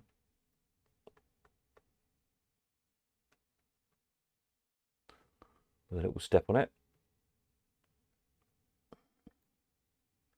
So if you know, let us know. If you've ever seen another one or anything like it, any clues? We don't know. So I think that was that. Who have I got next on the list? Paul, me. I've got some bits I've bought this year. Yeah, so I bought a couple more. I can't find photographs of anything of mine as usual, because stuff just goes end up in store. So a couple more tall BMCO machines. So these are extra tall machines, about 3 foot tall or so. BMCO, one with aeroplanes on, and another one exactly the same, but with ordinary Allwyn cups. I think there's 19 cups on the playfield, I think. So a bit different. So I've got this. You get standard size BMCO with the little aeroplane cups on, and I think there's one. I've got a picture of one on the website. Let me just have a look in the background here. It's called the Flyer, I think, if I remember rightly. I haven't got the little one. Maybe this one's the Flyer. Something like that, anyway. But a small Allwyn with 2 or 3 of the aeroplane cups on. And this is the tall version. The only tall one I've seen with the cups on. So that's quite interesting. I think I've got 8 of these tall machines now. What I'll do at one of the get-togethers, perhaps this next year, 2023, I'll get all my tall BMCOs together and put them all in a row. It should look quite good, really. Be an excuse to get them all out. Paul says, pennies down the snakes are lost. This is on the snakes levers machine. Very clever how the lost coins fall next to win slots. We'll send some pictures when it's put back together. That'd be good.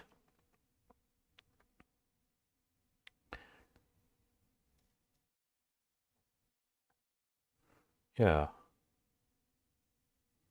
So we need to know who made the snakes and ladders. Yeah, so BMCO machine. So I bought a couple more of those. My collection of BMs.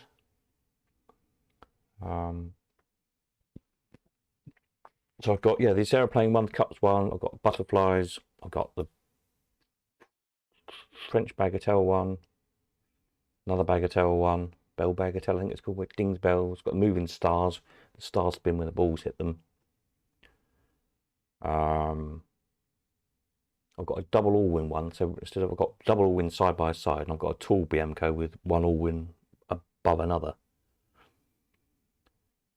So if you get the win in the bottom playfield, the ball comes out again, you can fire it all the way up to the top playfield, which is quite good. That's 5. I can't remember what other ones there are. Anyway, billiards, another one. So yeah, a few different ones. So yeah, I'll try, and when we get some meetups organised for 2023, I'll try and gather them all together. They're in different stalls at the minute is the trouble. I've got to dig them out, literally. And so I think I might have got 8 of them. I've never seen them all together myself, so it'd be nice to actually get them out and put them in a row and take a photo of them. Good incentive for me to do it, isn't it? So that was that one, or two. I could only find this photograph of one of them. This now ended up with me. Now this is a very interesting machine. It's a Quested's version of the circle skill.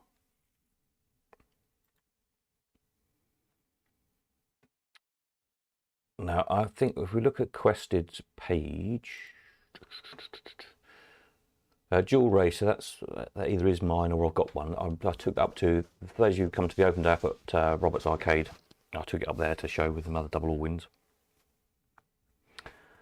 So I think the circle skill, the pull tote, we know what pull tote is.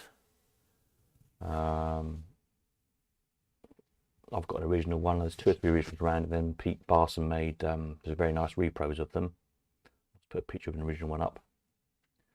It's clearly not an electric flip hill. It's not the lighthouse grip. It's not the pendulum. So it could well be skill win. That would make sense because it's a skill machine, isn't it? So hang on a minute. Let's go back to the picture. So there's no name on it, but I assume it's probably called Skill Win, and it's their version of the circle skill. Now this machine is the only one that's been found. Was sold up at Spicer's. Then it appeared down in Cotties, sold for less. And now I've ended up with it. So it's sort of done the houses a bit. Fortunately, no one's been at it other than the top is now loose, bizarrely. I don't know why, but anyway. So yeah, it's really well made. It's much better engineered than the usual circle skill. It just seems to be a lot sort of chunkier and better built. A nice machine. So that'd be a nice one to. It works. It just wants, you know, a bit of cosmetics really. Don't think there's any keys for the locks. It might be why the top's been taken off of it to get into it. But yeah, someone's done the rounds a bit this year, and now I've got it. So if any of you wondered where that one went, now you know. Again, I'll perhaps bring it along to one of the meetups in the year if anybody wants to see it. And then this odd thing. Now this, I think Pete Williamson, I think was this was on eBay, alerted me to this early wool machine. Strange thing. It's not a very good photograph. Apologies, just where they are at the minute. I can't get to them to photograph properly. But it has like a swinging cup pivoted at the bottom on a long arm, which swings from side to side. So usual sort of thing. Twist one handle, the balls come out the top, jingle through the pins, and you try and catch the ball in this swinging arm thing with a cup on the top of it. And then it drops them in the hole in the playfield, and you see there's 2 windows in the lower half of the playfield that fill up with the balls. And if you get more than, I think it might be if you get more than 3 balls, it starts paying out. It's a bit like a pyramid in that respect, I suppose. You have to catch several balls and then it starts to pay out. But the odd thing is obviously a properly made front. It appears to be hand and eye by all the fittings. But the cabinet is a cut down Pickwick or similar. It's got the big slots in the side that had the slidey side to side Pickwicks like we sold a couple in the last auction. Well, I thought this looks vaguely familiar, but I couldn't think where I'd seen it. I couldn't think anybody else had got one.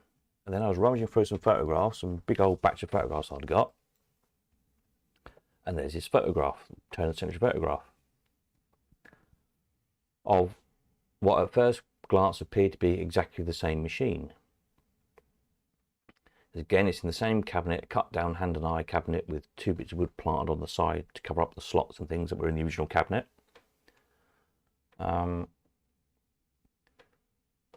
The little top flash on this one, in this black and white photograph, interestingly, is off yet another machine, again, which we had in the last auction, off the upright, the billiards machine, the Bijou billiards, if you remember. It's the exact same top flash of one of those. But the playfield looked like it was probably the same machine. It seemed to have, it looked like it ought to have an instruction card on the left hand side of the playfield, which is missing, which it is on my machine. You see exactly the same. But notably the coin slot is different. It could have been replaced, I guess. And it's really difficult to try and figure out if the wood grain is the same. So I'm not sure if it is the exact same machine in the photograph. 100 years later, or if it's another machine. But the really odd thing about it is, for such a well-made machine to be in what appears to be a second-hand cabinet, how did that come about? And if it is this very same machine, it would have been almost, well, not quite brand new in that photograph, but not very old to have been in a second-hand cabinet. Very odd. Lovely machine.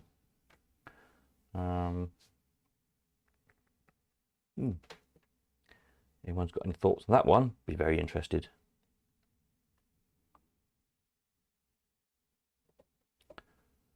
But yeah, apparently it had been on eBay.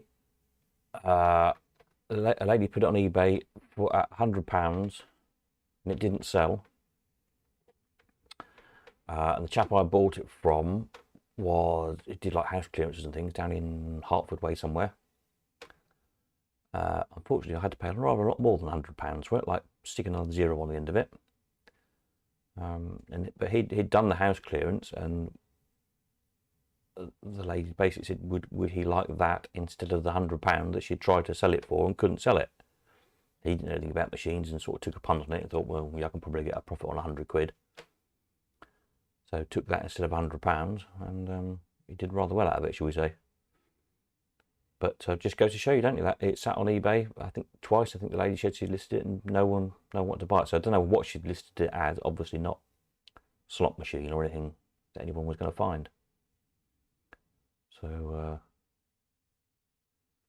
yeah, I don't look at eBay. I say Pete Williamson spotted it and sent the link to me and said it wasn't for him, but he thought I might like it. And there we are. I ended up buying it. So that's that one. Back to, oh yeah, what else was I going to say? What else have I bought this year? I also bought, I put a picture up on the website of it. Big fortune teller. Biggest one I've ever seen. It's an Argyle. E for Argyle. This one, 10 draw fortune teller. Can't remember if I showed you the picture of this before or not, but what a thing! It's absolutely enormous. It's bigger than it looks.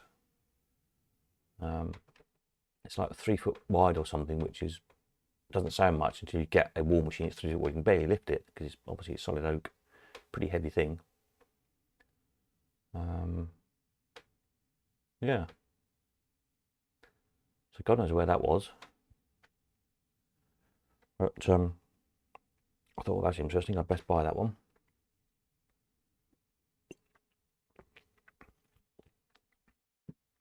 So a bit different than the electromechanical stuff that some of you like. A bit older and crankier.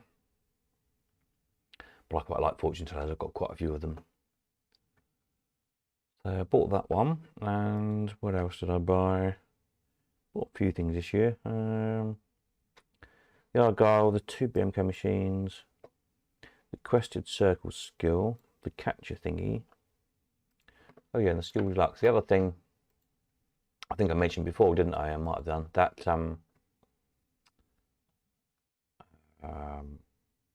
Came from the Derek Stevenson collection. Pete Williamson managed to do a deal. Was a top for one of my machines.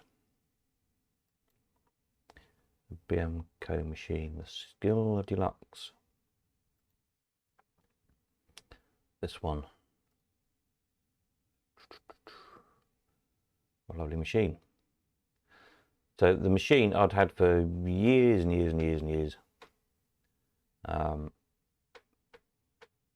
So it's a strange thing. So you fire the ball around the all-wind track, and it goes sort of around a couple of times till it gets to the center spiral, and it fires off. And if you land in one of the stars, you win. Originally, it would have been just a coin return. You can see the coin return has been blanked off at the bottom there, and it's had the payouts been altered, so it's a coin repeat, so you can win multiple times on it.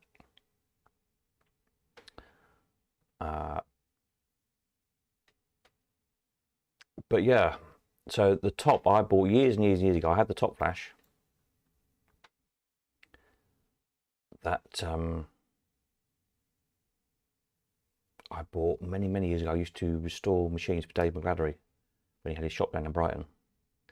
And he got it from somewhere, some arcade clearances done or whatever it was. And I collected BM stuff, so I bought the flash. Dave Geeson had the machine. He sold it to Derek. And for many years, Derek and I had an agreement that if he ever wanted to sell the machine, he had to sell it to me. And if I ever wanted to sell the top, I had to sell it to him, so the two could be reunited. And then Derek passed away a few years ago. And it all went very quiet for a while as his collection. And this year it came up for sale, and there we are. Managed to reunite the two. So it's now back together as the one machine. So that's quite nice. And there's an original picture of it. And again, we're trying to work out if it was the exact same machine as in the photograph. Just trying to look, sort of look at the wood grains and things.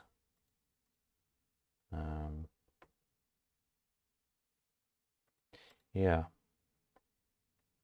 I think I decided the top flash was definitely the same. Just looking at the wood grain in the top flash. The main machine, I think, might be a different machine. It's really hard to tell. It's very similar, but don't know. I like to know these things.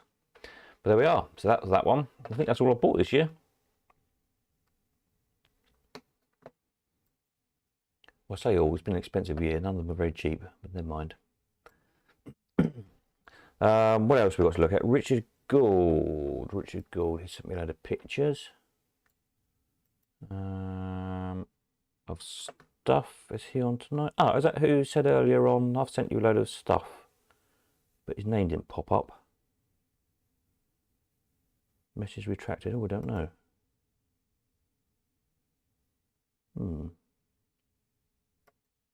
Strange.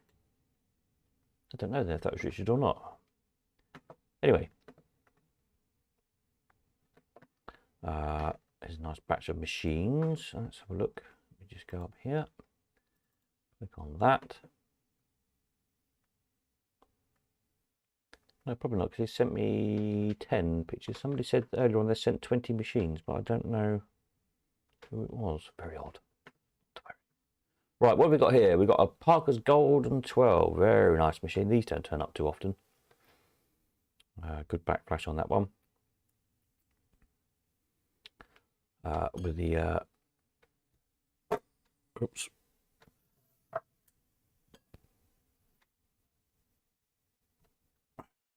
There, yeah. Yeah, 12 win slots. 246 payout. I have seen this in the curvy veneered cabinet as well, but quite a rare machine.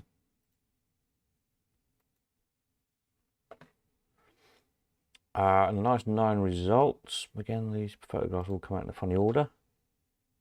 Lolly Wells one. This one doesn't turn up too often, with the cute little cats on it.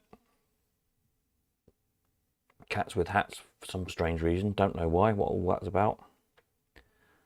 But this is 4, 8, 12 payout, so really generous payout. I don't know what they're like to be operated. Maybe that's why not many survive. Perhaps they just paid out too much. 4, 8, 12 is pretty generous, isn't it? But yeah, quite a cutesy backflash on that one, isn't it? It's in nice condition. And we've got, what do we got here? Win and place. think it might be one we sold him that's restored, not sure.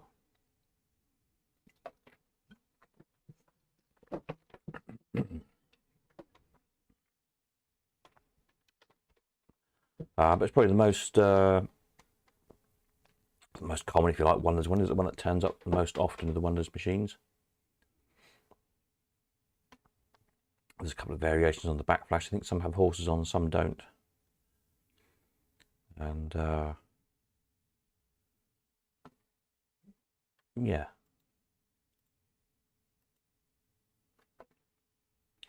Nice little crane, little merchant crane. This one, I think we sold this one, didn't we? With this, I think this might be one of Carter's collection. Let's just have a look back on the website. Exhibit, Supply Co. Novelty Merchantman. Oh gosh, there's quite a few of those, haven't we? Is it that one? Is it this one? No. Is it that one? No. Perhaps we didn't. I thought I sold that one before. Maybe I haven't. I sold a lot of merchantman cranes.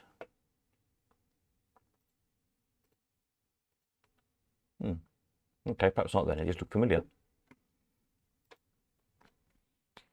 I think there is one in this batch which I'll tell you about in a minute that's coming in. Thinking about it. Nice little Mastermatic vendor. Badges and decals and things on. English one unusually. These are usually American.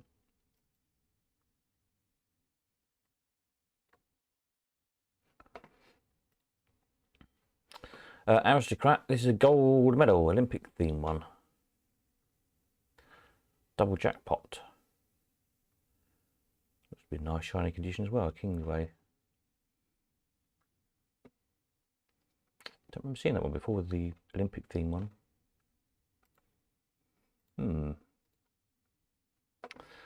Bingo, James and Bingo. The sort of kind of all-winny, well, not really all-win, is it? But it's a fire a ball up, jingles down the pins. For as long as you get, it's a timed machine, so you can keep repeating, pinging the ball around until the timer runs out. And you have to score, what is it? Any three corners pays 10, any diagonal line 6, any horizontal line pays 4, any vertical line pays 2. Game lasts while the play lamp is lit. So yeah, you keep pinging the balls round, pingity pingity ping.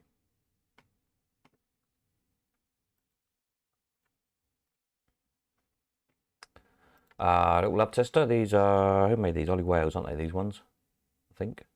Yes. Now we sold a double one of these. I think did Peter buy it? I think Pete Wilson might have bought it. Oliver Wales. Love tester. What's it called? Personality love meter. Love meter. There we are.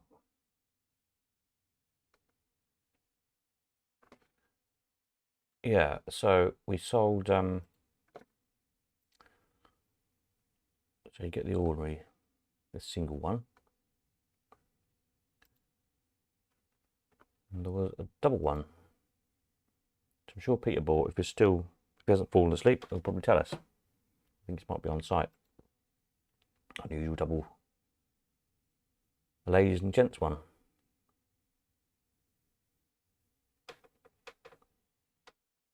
Peter says, "Oh right." Peter says, "No, I sold it, but you sold it to Isle of Wight first." Right, okay, it was gone round. There was only one. I can't remember who bought it then. Yeah. Stuff goes round and round and round, doesn't it? Oh, I've lost those pictures we were on now. Richard Gold, that was it. Oops, sorry. Looked at those ones. Clickety click. Lost my place again. There we go. Bingo. Love me. That's what we're looking at. All right, what's next? Rotor Paul. Again, quite a smart looking one. These have done quite well. The last 2 or 3 of these I've sold have made really good money. Yeah,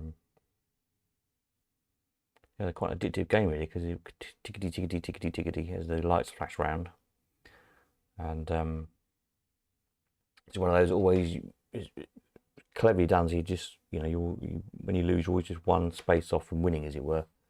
It's quite an addictive game to play. Good money takers.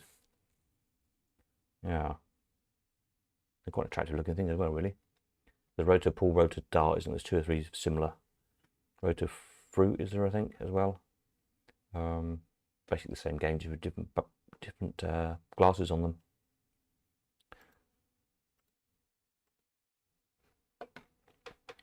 And then a whoosh. Jameson whoosh. I haven't seen one of those for a long time. I don't think we've got a picture of that on the website. We've got it listed, but no picture. So that's a nice one. Another one to fill a gap in with. Old Penny Plays, space rocket theme. What more can you want, really? Same idea as usual. The lights flash around. You can just press the button to stop. What do you have to do here? Any pair is a winner. A pair of rockets, a pair of Saturns, or a pair of Earths. Get you a win on your whoosh. That's quite an attractive one.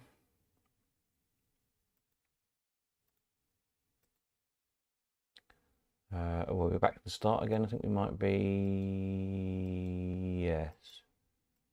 Yep. I have to double check because the funny order the pictures come out in. Yep, that's all of those ones. Peter's never seen a whoosh before. I seem to think I sold one many years ago in a white full market cabinet, quite rough. But I haven't got a picture of one, so it's pre sort of Elephant House days. It might be back at the Huntington auctions, something like that. I had got it listed, so I'd obviously got a name from somewhere, but didn't have a photograph of it, so it's nice to have a picture. The more we can add in to fill another blank space up on the database, which is always good.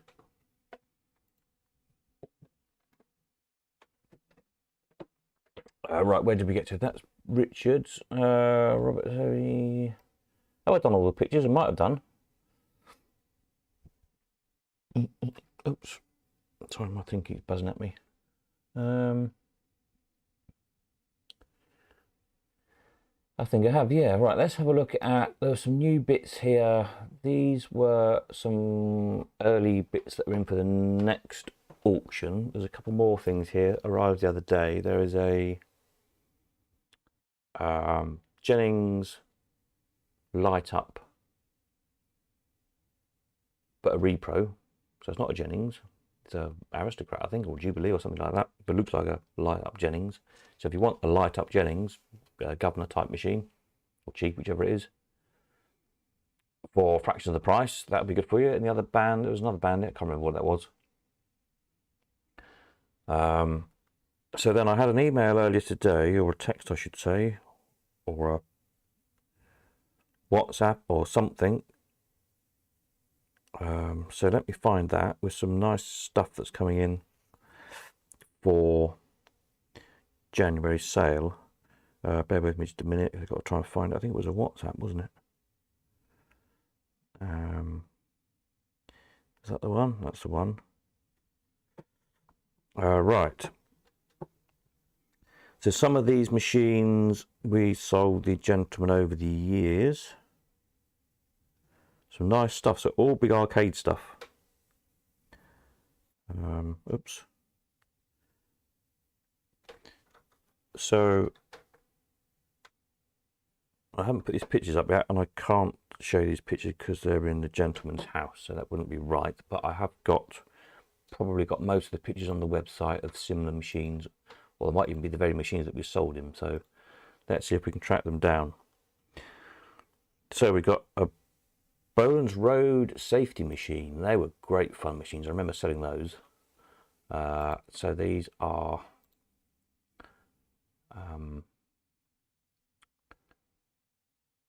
now which Bolands were they? They were Bolands, weren't they? Not Bolands. That's under T, isn't it, for Tom Boland? I think.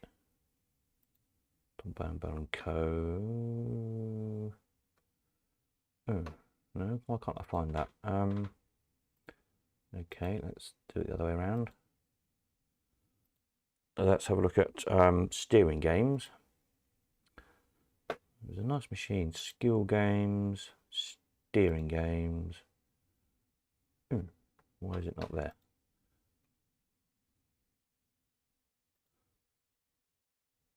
It's driving game. There we go. Oh, Spencer Boland and Co. That's why I couldn't find it. Yeah, this one, in fact, it might be that very machine, probably looking at it. Because we did sell it to the gentleman. Yes, there's that there machine.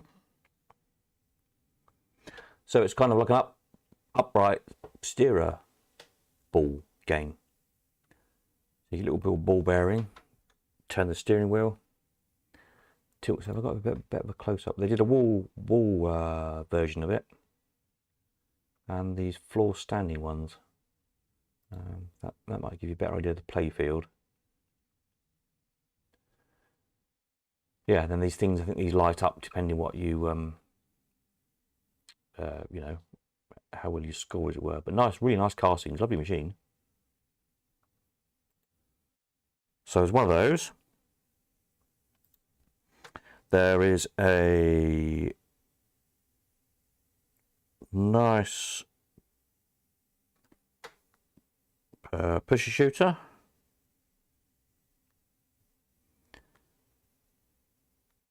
Let me just see if it's one we sold.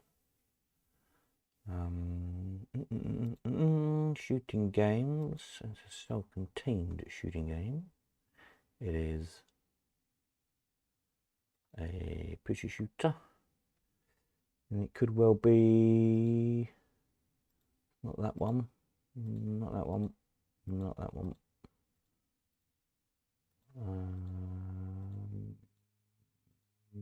Anyway, one of those.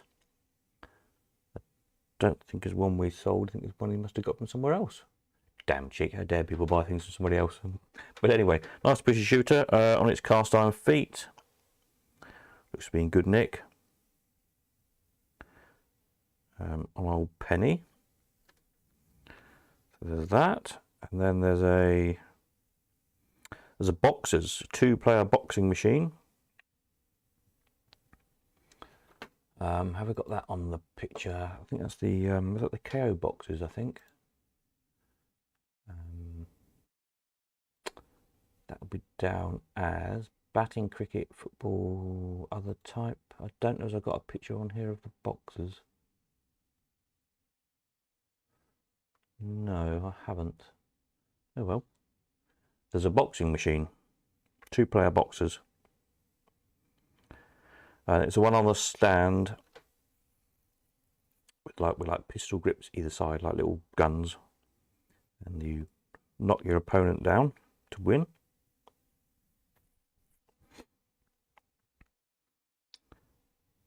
There's a punch ball.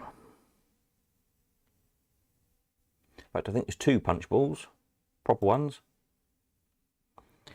That looks like it might be an Irons one. Punch balls, we've done the strength testing, weren't they? Punch balls, punch balls, punch balls, punch balls, punch balls. So one of those, that type of thing. It's got the octagon dial, might be a Mills one actually, but they're all basically much the same, aren't they? There's a nice cast iron weighing scales, BAC one. Have we got a picture of that particular model of scales? Would they come on a service machine? Scales? No, haven't got that one on there. Very nice, looks like its original dial. Cast iron, old penny, some enamel signs on it, etc. So that's a nice machine.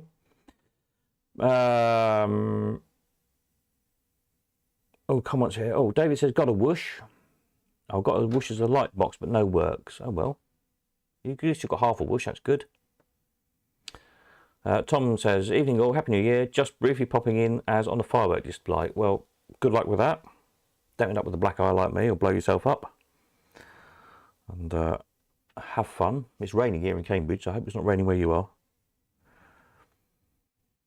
I used to hate trying to do fireworks in the rain. It was never fun. A nice Vendo Coke vending machine.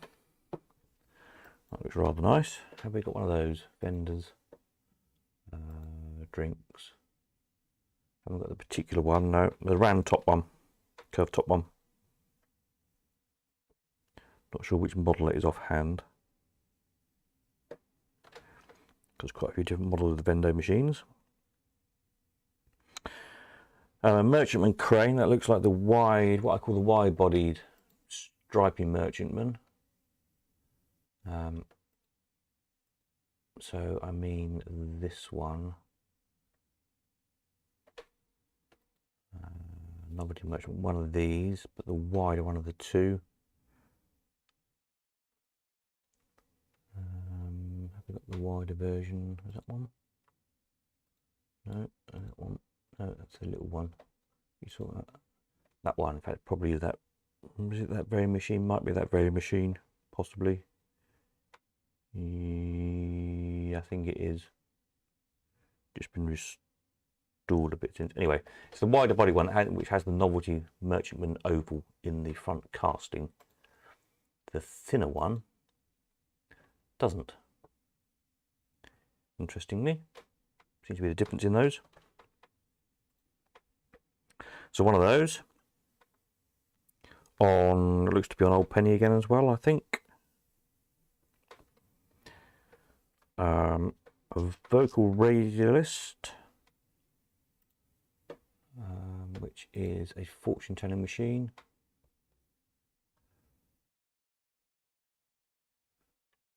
Fortune tellers.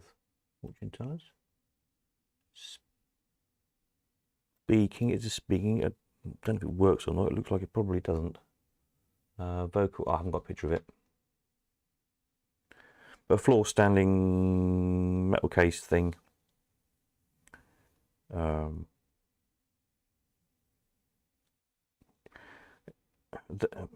top flash says, the vocal radialist speaks, registers character by radio vibrations. Sort of a 1930s sort of quack type thing. So a bit like the idea of the green ray and those type of things. A bit sort of quack scientific fortune teller.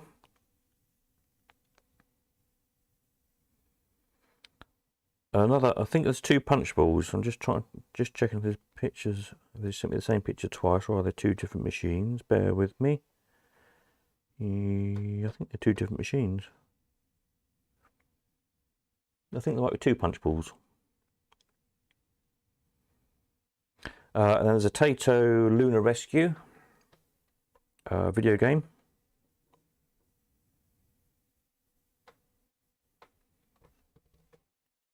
I probably haven't got that because I haven't got many video games on here at all. I only got about 2 on here, at least, I think. Well, 13. What are we looking for? Lunar Rescue. No, but it's in the Space Invaders cabinet.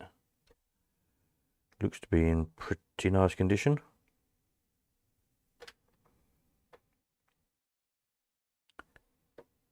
So was it the next game along, or it was Space Invaders? Wasn't it Space Invaders 2? I can't remember. I'm not really up on video games. But anyway, there's one of them. Then there is a Mills high top statue. And like a lady statue.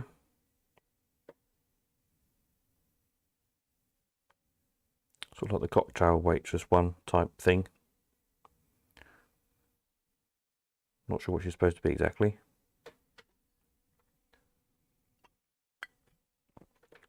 But if you want a full-size lady with a high top, then you know where to come. And then we've got an Aaron's footballer.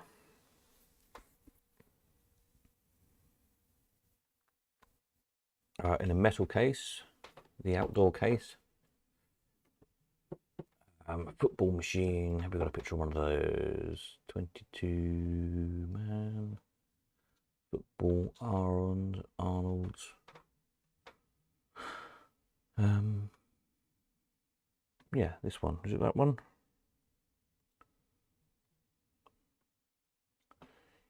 That's that a metal case one? I think it is. No, different metal case. Anyway, one of those. If you want a football game. That's good. And then we've got another high top statue. This one, like a John Wayne cowboy statue.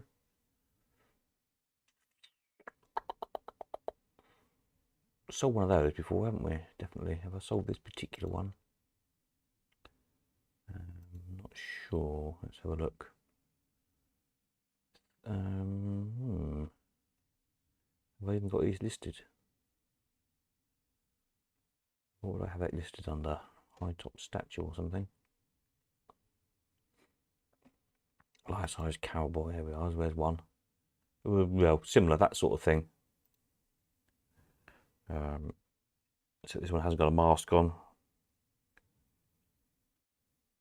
It's obviously John Wayne with a nice hat. So he's rather good. I think that's it. How many is that? 1, 2, 3, 4, 5, 6, 7, 8, 9, 10, 11, 12, 13. So I think that's 13 big machines. Somebody was asking for big machines. This is plus I've still got that other batch, that other collection to come in as well, which I hope to sort out just after Christmas, just after New Year rather, I should say now. Which there's some big stuff in there as well. So there might be quite a lot of big stuff in this next auction. Don't know where I'm going to put it all, mind you, but there we are. We're worried about that in due course. But yeah, some nice stuff there. So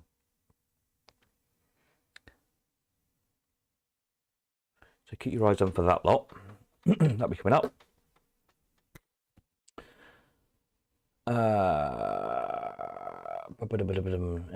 David says, have you done the photos? I have a little vid on my phone, but don't know how to send it. Yeah, I can't really do them while I'm live streaming because I have to process them in the background and it won't work. But send it after we finish. You should be able to, if you, on your phone, when you go to your videos, there's usually a little share button. It's a weird thing on mine. It's like 3 circles with 2 lines connecting them up. Find it weird little symbol which says share, and then you can choose who to send it to. You just send it to me. Try that, and then I can put it up for next Sunday. We'll have a look next Sunday, but that should work in theory. Yeah, so say there's those big bits to come. There's another couple of machines here, so we'll start next week on getting some photographs up, and then these 2 batches of stuff I've got to go and fetch as soon as I can. Bit of a hectic time, one thing or another going on, so I've now got the heating up and running here, which is good. Dad's still in hospital. A couple of people asked. Thank you for your concern, but yeah, he's in hospital. Doesn't seem to be particularly any better, but it's not any worse either, so that's good. What address? Whatever you like, mail at elephanthouseauctions.com or mail at coldcon.uk, whatever one you usually email me stuff to. Will be fine. It'll get through to me.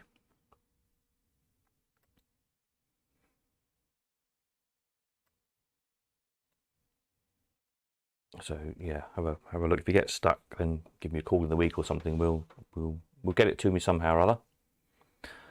What was I saying? Yes. So it's a bit of a muddly week, but we'll have to get this stuff in and for the 29th. So with that in mind, also if you've got stuff to consign, I need it by the middle of January. So let's have a look what the date will be for that.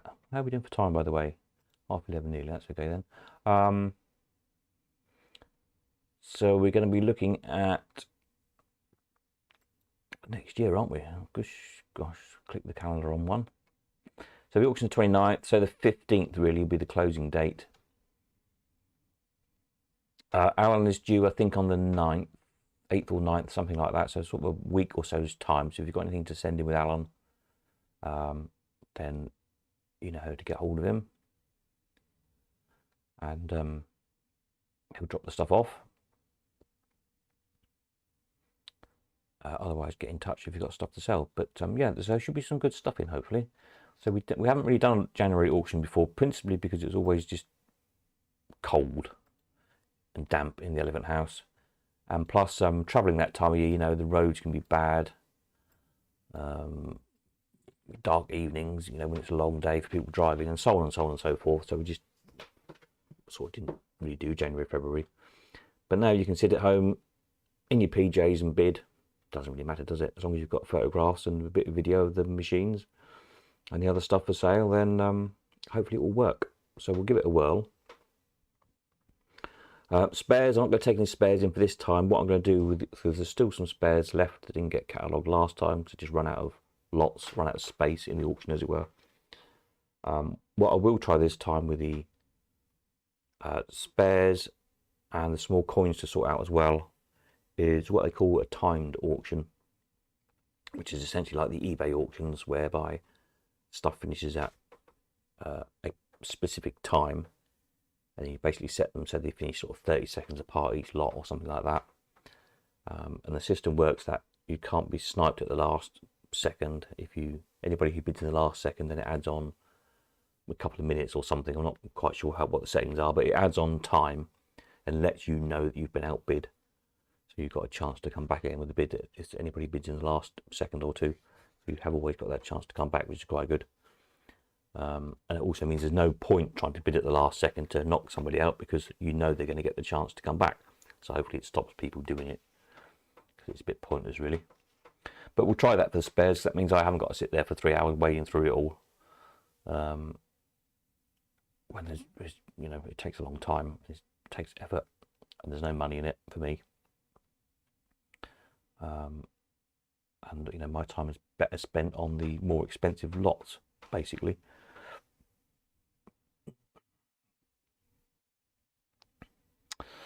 David said, looks good, the big stuff, but I might have to bum an armchair to make space. Well, that's all right, isn't it? Burn an armchair, keep you warm.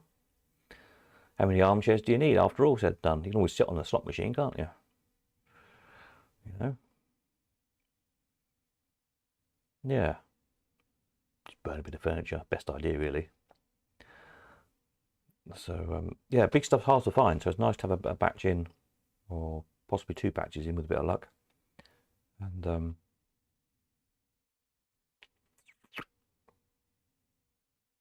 yeah, people are asking for it. And of course, some of the big stuff ends up in arcades, which is nice. 2 or 3 arcades running, which means we can all go and play it. If you haven't got room to, you know, if you haven't got the space to keep big stuff at home by yourself, at least there's the arcades running where you can go and play it, which is nice. So we'll see where it all ends up. So that's that. What else do I need to tell you? Oh, I was going to look at some facts and figures. I didn't have a lot of time to extract them because, as I say, I've been busy with everything else that's going on. But I did have a quick look how we'd done the Colcon sales last year versus the auctions this year. The only real fair comparison I could do it on really was the machines, because with the Colcon, with the sealed bid system, principally all we sold was machines, although we sold a little bit of figured art and a few odd enamel signs, nothing to speak of. So last year, 2021, on the Colcon system, on the sealed bid system, we sold 180 slot machines for a total of £116,861, which that made a rough average, just divided one by the other, of £649 per machine. So this year, on auctions, so the 180 machines, that did take up until April, I think it was, when we sold the last ones before I started the auctions in May. So it been a year and a bit, but you know, and auctions this year's been last because we less than a year because we didn't start until May. I think was the first auction. But by auction this year, we sold 251 machines for a total of 151,867, and that made an average of £605 per machine. So is that an argument, you wonder, for did people pay more on the sealed bid system? Maybe. Don't know. Is it just that we perhaps had more expensive and less cheaper machines? That's also a possibility. We did have this year, bear in mind, we had that batch of unrestored stuff, so it tended to be a bit lower prices. So it'd be interesting to see this coming year, 2023. It'd be nice to bump that total up. It'd be nice to double it, really, wouldn't it? 500 machines. Can we get that many through in a year? It'd be nice. I don't know if we could. But we'll see what happens. Maybe £250,000 turnover would be good on machines. Like all, you know, like all facts and figures, the more facts and figures you get, the more they make sense, really. You know, you can't make much out of just a few, can you? So, I couldn't find what I did with the figures from last year's, because I did a bit more analysis last New Year's Eve, didn't I? But I don't know what I've done with those. Just some little charts and things I seem to remember. I've lost them. Oops. So I don't know where they went. I probably deleted them because I thought, well, we've done that. We don't need those anymore. But yeah, and then the website things I want to do this coming year, try and get time to program, is the map thing I've been planning for some while, kind of an interactive map thing, whereby we could plot pictures over time of amusement parks and piers and fairs, arcades, but also like where stuff was manufactured, so the Brian's factory, if you like, for argument's sake. Just to start plotting things out on the map, so you could see, you might discover that in your town there was a slot machine maker you didn't know of, or a fairground painter, or a used to be an amusement park down the road, or whatever. And then over time add historic pictures to that and sort of set them out in a timeline. I thought that'd be an interesting thing to do. One of those projects, and just keep growing and growing and growing. Once this thing's coded, that's kind of the hard bit, and then just keep adding data to it. And then really kind of doing lots of little what I call factoid things. So rather than you know, so everything needs sort of descriptions, details, whether it be machines or anything else. But so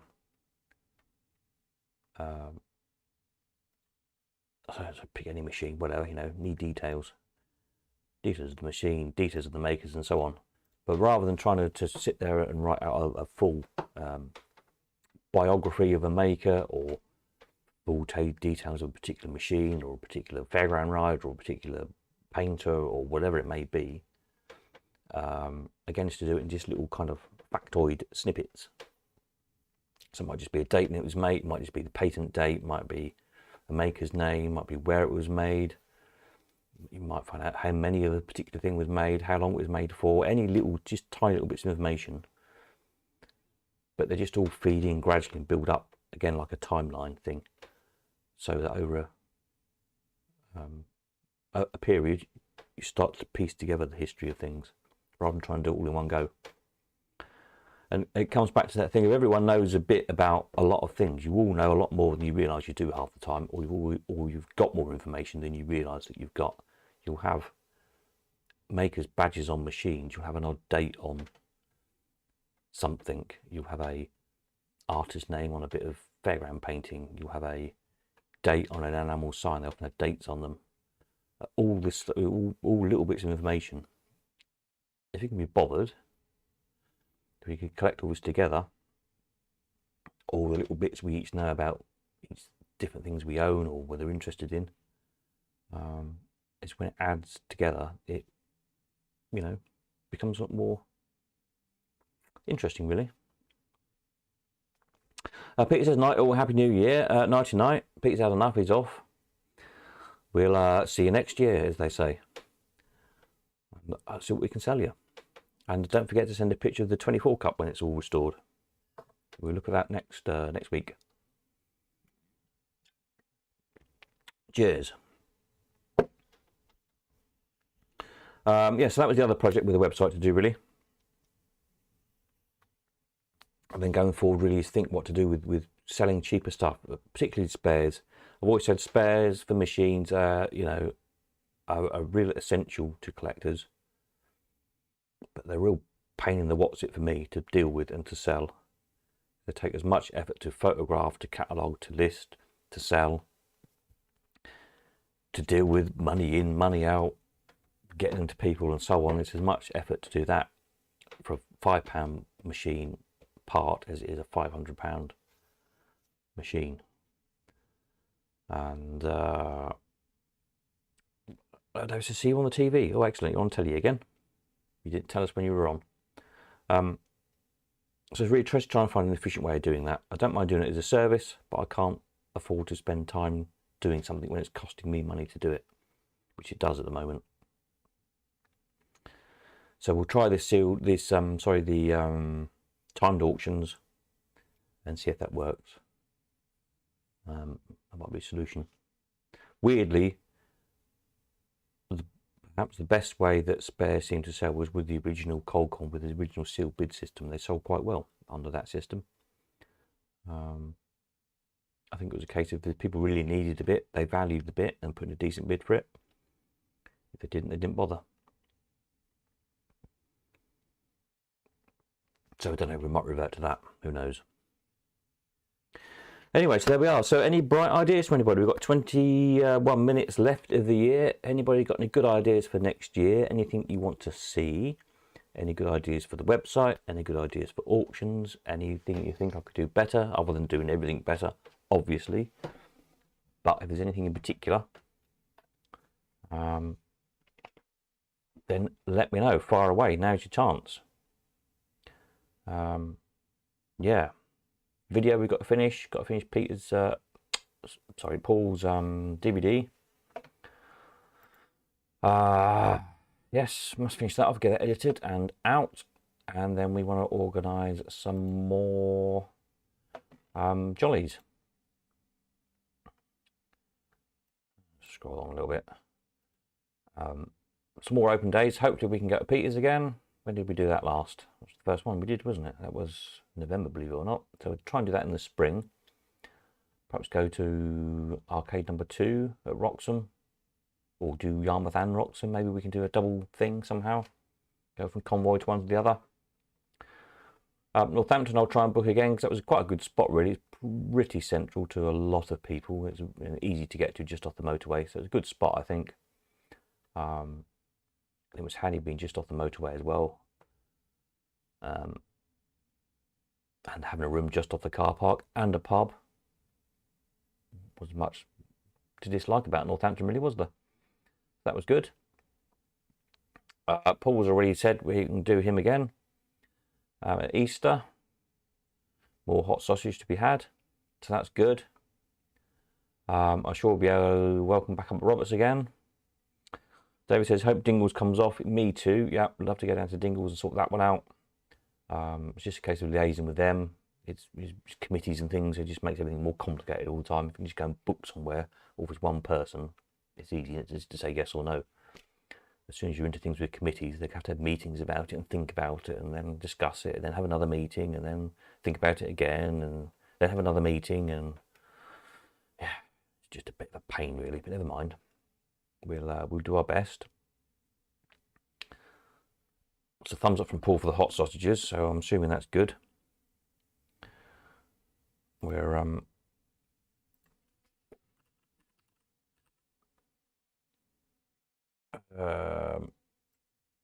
oops.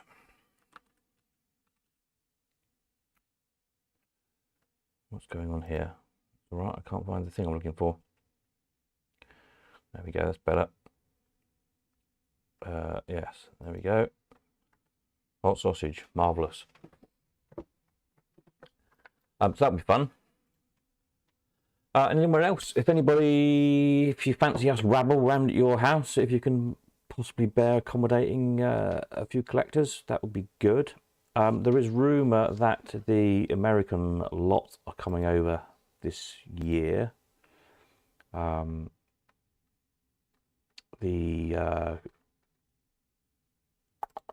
COCA, it's called Coin Op Collectors of America or something, COCA. A couple of us have been asked if we'd host them. So I haven't heard any more on that one, whether they're coming or not, but it was originally planned that they'd come and visit a few collectors in 2023, so it might be we can hook up with that somewhere along the line.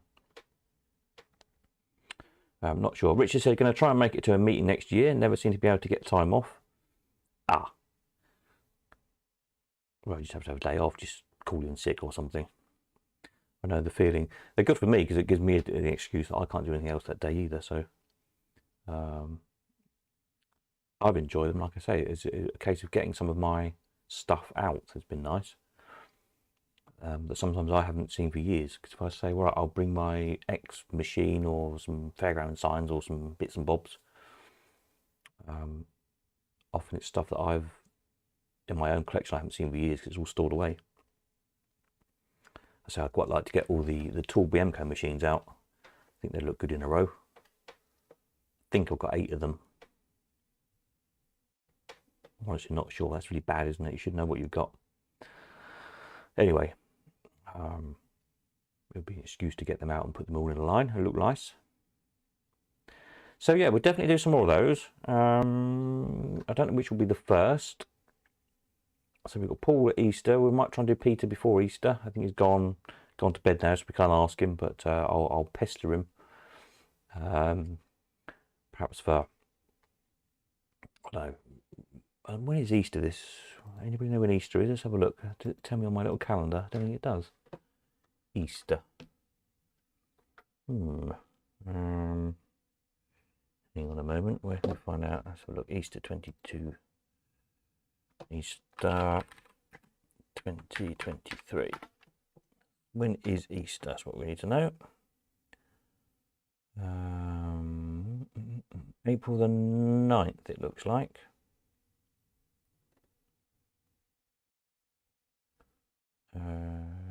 Right, April the 9th it seems to be. Right, okay.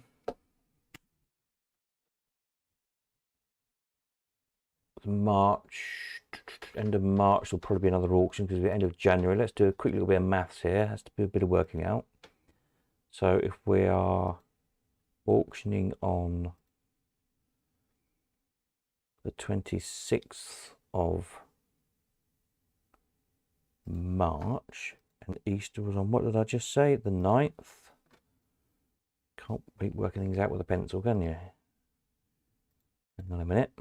Easter on the 9th, auction on 26th, the 2nd of March. What I was going to try and do,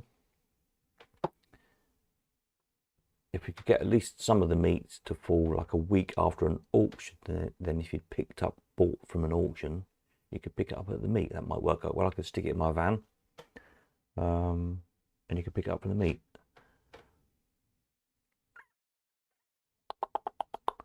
So we might try and see if we can get a few of those to work.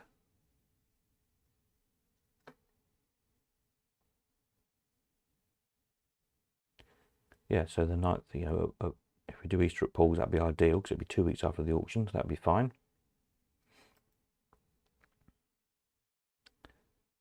So we might try and do something maybe toward the end of February, perhaps the first one. Usually the weather's kind of cleared by then if it's going to be bad, isn't it? Maybe toward the end of February for a Norfolk jolly. I'll have a repeat to see what he thinks.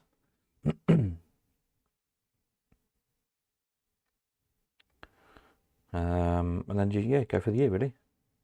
But if you've got any ideas, or if you know of any places, if there's any of you anywhere near you, if you know pub landlord or somewhere we could go, it's just a case really of having a bit of space, isn't it? Ideally, you know, a bit of car park and a room where the room isn't too far from the car park, so we can get stuff in.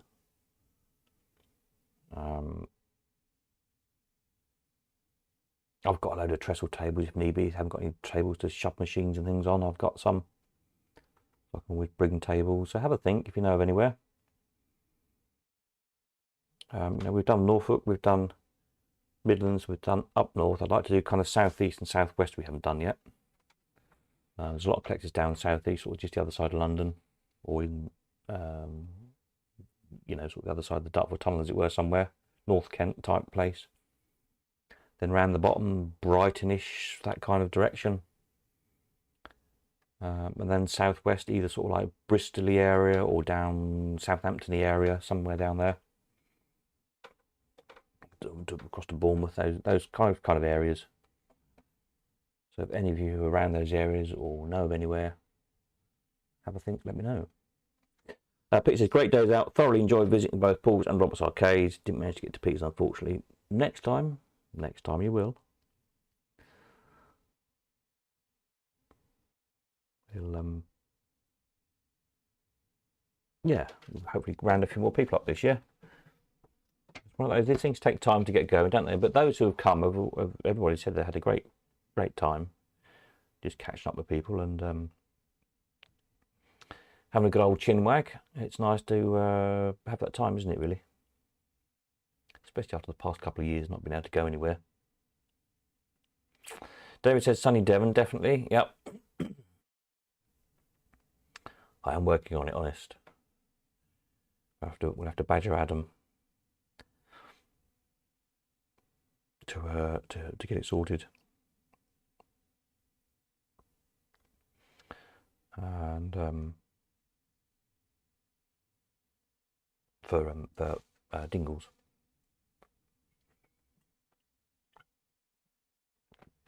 Folly Farm I might try as well. I have a word with Chris down at Folly Farm.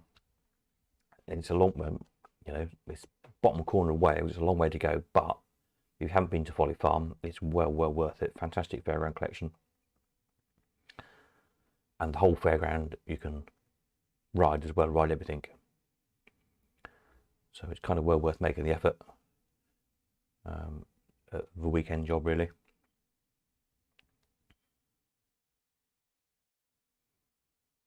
So that's perhaps another possibility.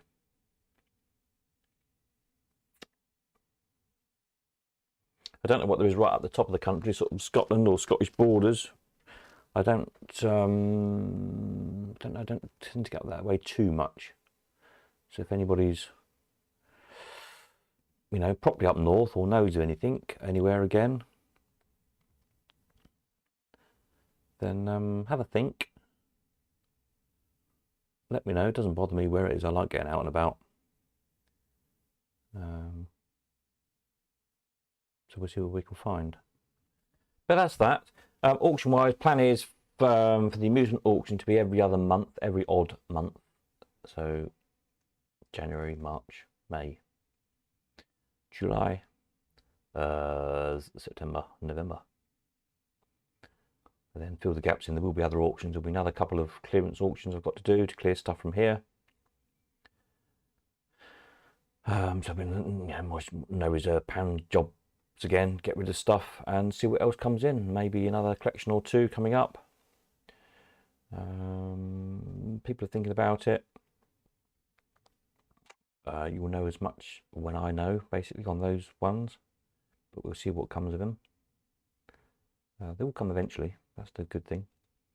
Peter says, yeah, great day at yours, Paul. Going to have to find somewhere to stay overnight next time. It was a long drive. Yes.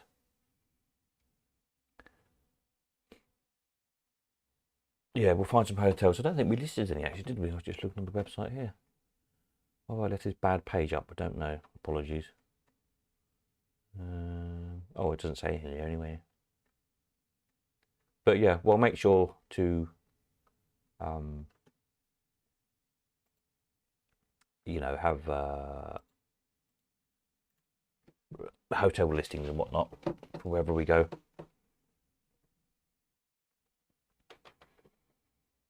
And it might be that, you know, you can perhaps share drives with people if they're coming from similar areas. That's always a good idea. Share the driving and share the cost as much as anything these days, isn't it? It's expensive to get anywhere now.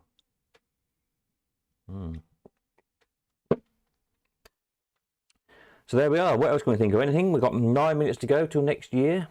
New Year's resolutions, anybody? Mine ought to be to restore some of my machines, really, didn't it? That would be a good resolution. Or to sell some, one or the other. Have a bit of a sort out, I'm not sure, really. Yeah, one or the other would be good. Make lots of money and retire, that's always a good resolution, but I've done that for 50 years and it's never worked. I think I need to give up on that one.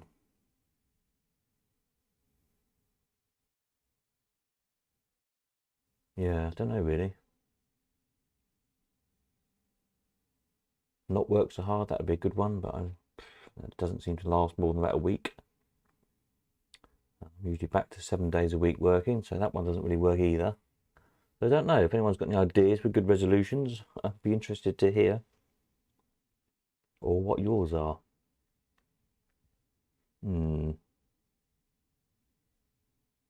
Be more organised for the live streams. That would be a good resolution, wouldn't it? Because I've got stuff to do. I've got stacks of stuff to scan in and pictures and things, and there's just always so much to do. That's the trouble. So I don't know really. More time is what I need. More time. If we can have more time, that would be good. Peter says I need to get machines restored before I get any more. I think that is probably, yeah, that's a good one. I had years ago, I might have told you before, when I somehow insanely got to having 100 machines, I realised, I thought that was just silly. Nobody needs 100 slot machines, it's just daft.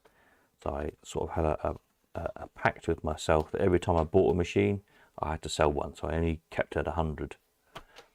And that worked for about the next 20 machines or 30 machines or something, till it got to the point where there was nothing left I could kind of bear to part with, because there's a lot of rare stuff, nice machines, and it's just sort of slowly crept up from there. I don't know how many I've got now, too many, but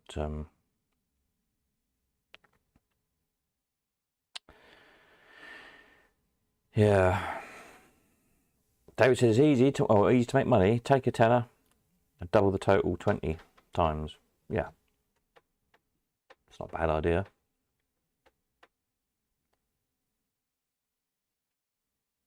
That is another side project for next year, to see if I can beat the Chancellor at inflation. But perhaps do a separate video on that sometime. It's a bit off topic. Paul says mine as well. Bought 12 machines this year and I haven't had time to touch any of them. No, I haven't bought that many. 60, I think I'd work out I bought. I can't actually remember. Again, the big fortune teller, 2 BMCO machines, the crested circle skill thingy, and the catcher thingy. Have I bought anything else this year? Don't think so. I think I've only bought 5. There might be another one. Have I bought another machine? I can't remember. It's terrible, isn't it? Must be my age. I think I bought 5. It might be 6. I've got a sneaking suspicion I bought something else, but I can't remember what it is or even where I put it. Oh dear. Anyway, not to worry. I haven't bought as many as Paul. That's a good thing. So Paul needs an extension on his games room. That's quite clear. He's bought another 12 machines to fit in there somewhere.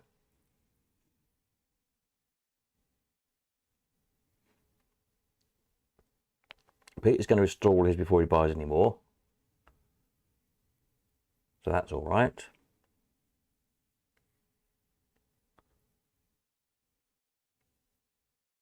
Yeah, I don't know what mine will be.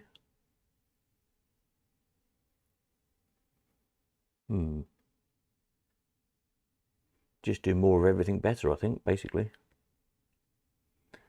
I think that would be the thing.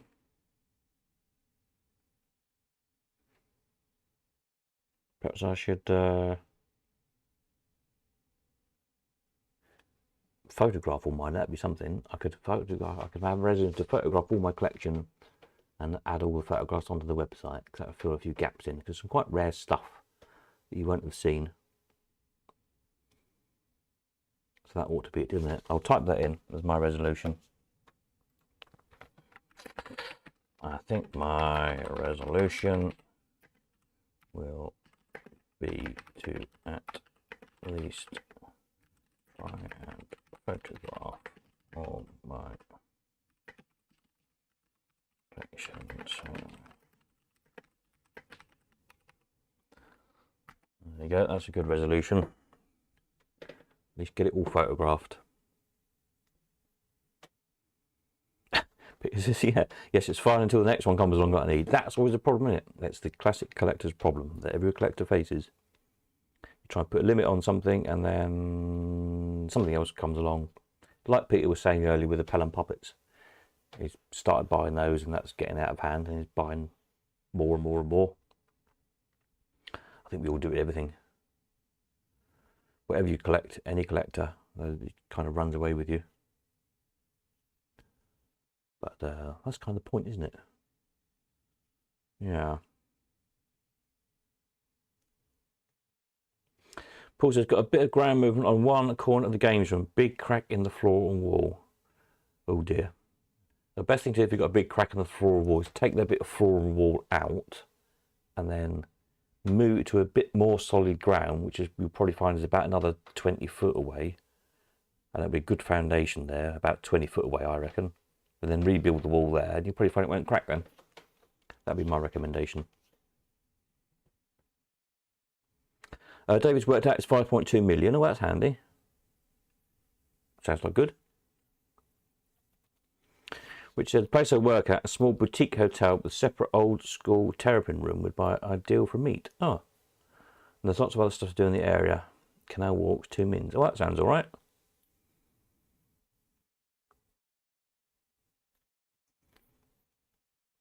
Definitely sounds like a possibility. Have a see if they're up for it and let me know.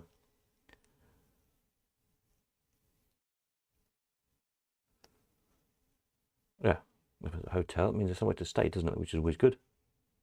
And somewhere to eat and drink. So yeah, definitely look into that. See if they're up for hosting some slightly eccentric collectors. And we'll see if we can get that one booked in. Paul says, sounds good to me. Try telling Tracy that. Well, you know, she'll be fine. Which Matlock Bath? Well, Matlock Bath's nice, yeah. Haven't been there for years. Like in those arcades, cable cars, candy floss. I could come Derbyshire. Excellent. Sounds good. Matlock Bath, yeah, I haven't been for a few years. But it's a nice place if you've not been. There we are. It looks like we're nearly on midnight. Look, I can't do fireworks this year. I almost got banned from YouTube last year because I tried to bring in the BBC fireworks, which I managed to get to work, but they didn't like it very much. They put a copyright claim on my video, so I had to cut it out. So that wasn't very good, was it? So well, never mind. We shall. I think is it midnight? I think it probably is. So Happy New Year all. Let's have a look what we can do. We'll have our own fireworks. Hang on a minute, I've got an idea. Bear with me a minute. I know what we can do. Here we go. Stevenson and love it. Fireworks. Excellent. There we are. This can be our New Year's fireworks. We'll have a fireworks slot machine. Look. There we go. Happy New Year, one and all. Cheers.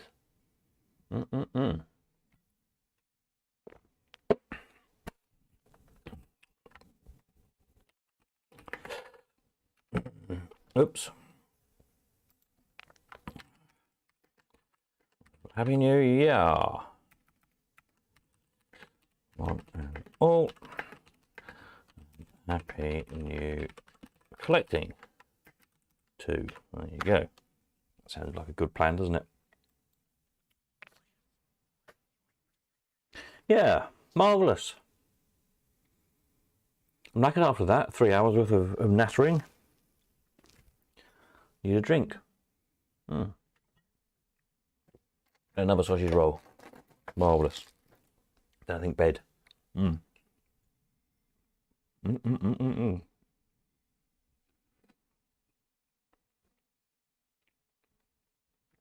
Oh, Pete's got the right idea, yes. He says it's absolutely necessary to extend as there may be a sinkhole below.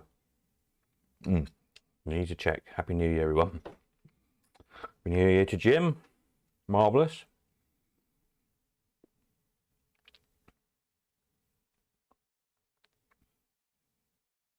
We could all have at Easter, you see. We can have a... If you get your extension built, Paul, by Easter, we can have a... We can all come and help paint it or something, can't we? At Easter. And help move the new machines in. That'd be a good idea. A games room extension warming party. See, full of bright ideas. Yeah. So there we are. It's next year already. Good grief. Right then, we better go on with some work, haven't we? So, yes, this coming week I will... I've got a bit more plumbing work to do. Got some things with Dad to sort out, etc, etc, etc. Bang, bang, splat, swish, as says David. But I will start make a start on cataloguing stuff for the 29th. And hopefully we'll get some nice goodies in. Bring your own paintbrush party. Paul says, like to add a pool room and a diner. Yeah, that'd be a good idea, yeah.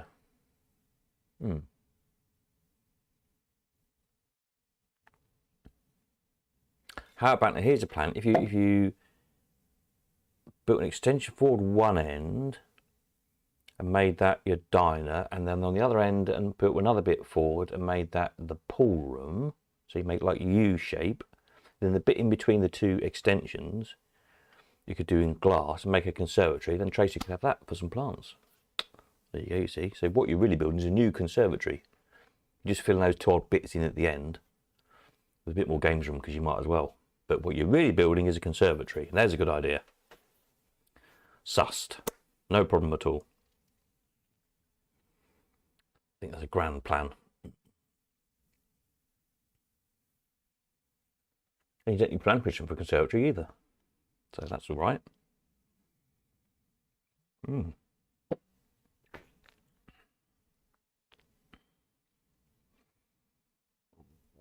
Or make it big enough and you don't need to do any more gardening. That's the other option. Yeah, that works.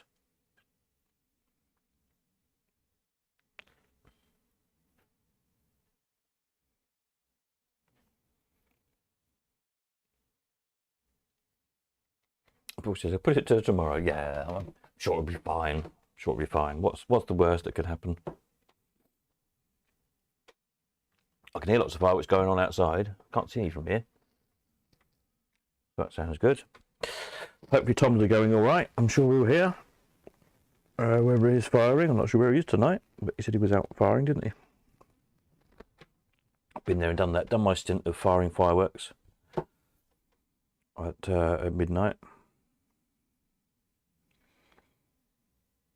It is raining here though, so I wouldn't want to be doing fireworks tonight. So there we are.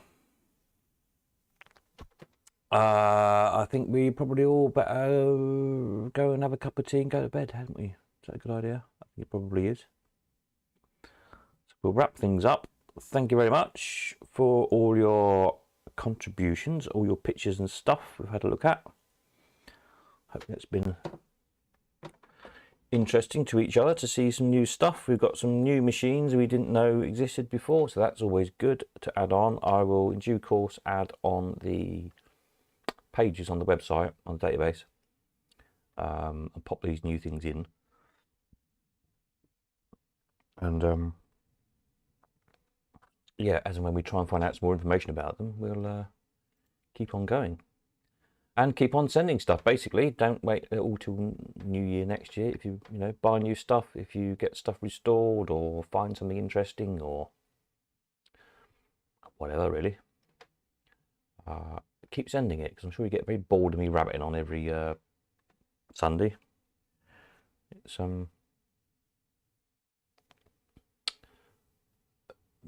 know, more interesting if we've got some stuff to look at, isn't it? Basically, that's what I'm trying to say. So there we are. Keep on finding it. Keep on sending it. Paul says, looking good on the telly.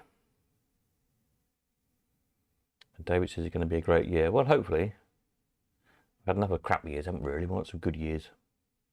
And lots of good sales, lots of good get-togethers, lots of nice stuff, lots of new things to be found, and yeah, sounds good to me. Right, I think we've had enough, and I'm sure you've had enough of me. So we'll call it a night. The next one will be I will do on Tuesday. What will I do on Tuesday? Yeah, I will do on Tuesday as usual, hopefully, with an update on, you know, auction stuff, basically. Probably only a short, sharp one. But yeah, it hasn't been a lot the last week or two because I've just been really, really busy with loads of other crap that's going on in the background. But hopefully things will start to sort themselves out. So I shall stick in here. Next video, probably just a quickie. Tuesday Eve, 8:05 p.m. as usual. Shove that in there. Right, night, David. Have a good one, and a good night to everybody else as well. Thank you all very much again for your patience, time, sending all your pictures in, and the time it takes to take them. I know it's a pain sometimes, and we'll do some more. Don't forget to send some more embarrassing pictures in of when you were a kid as well, and I will do that competition. As we've only had 2 or 3 come in, so that's why I haven't sort of done it. And I haven't found any of me, which is hardly fair when I'm asking you to do the same thing, is it?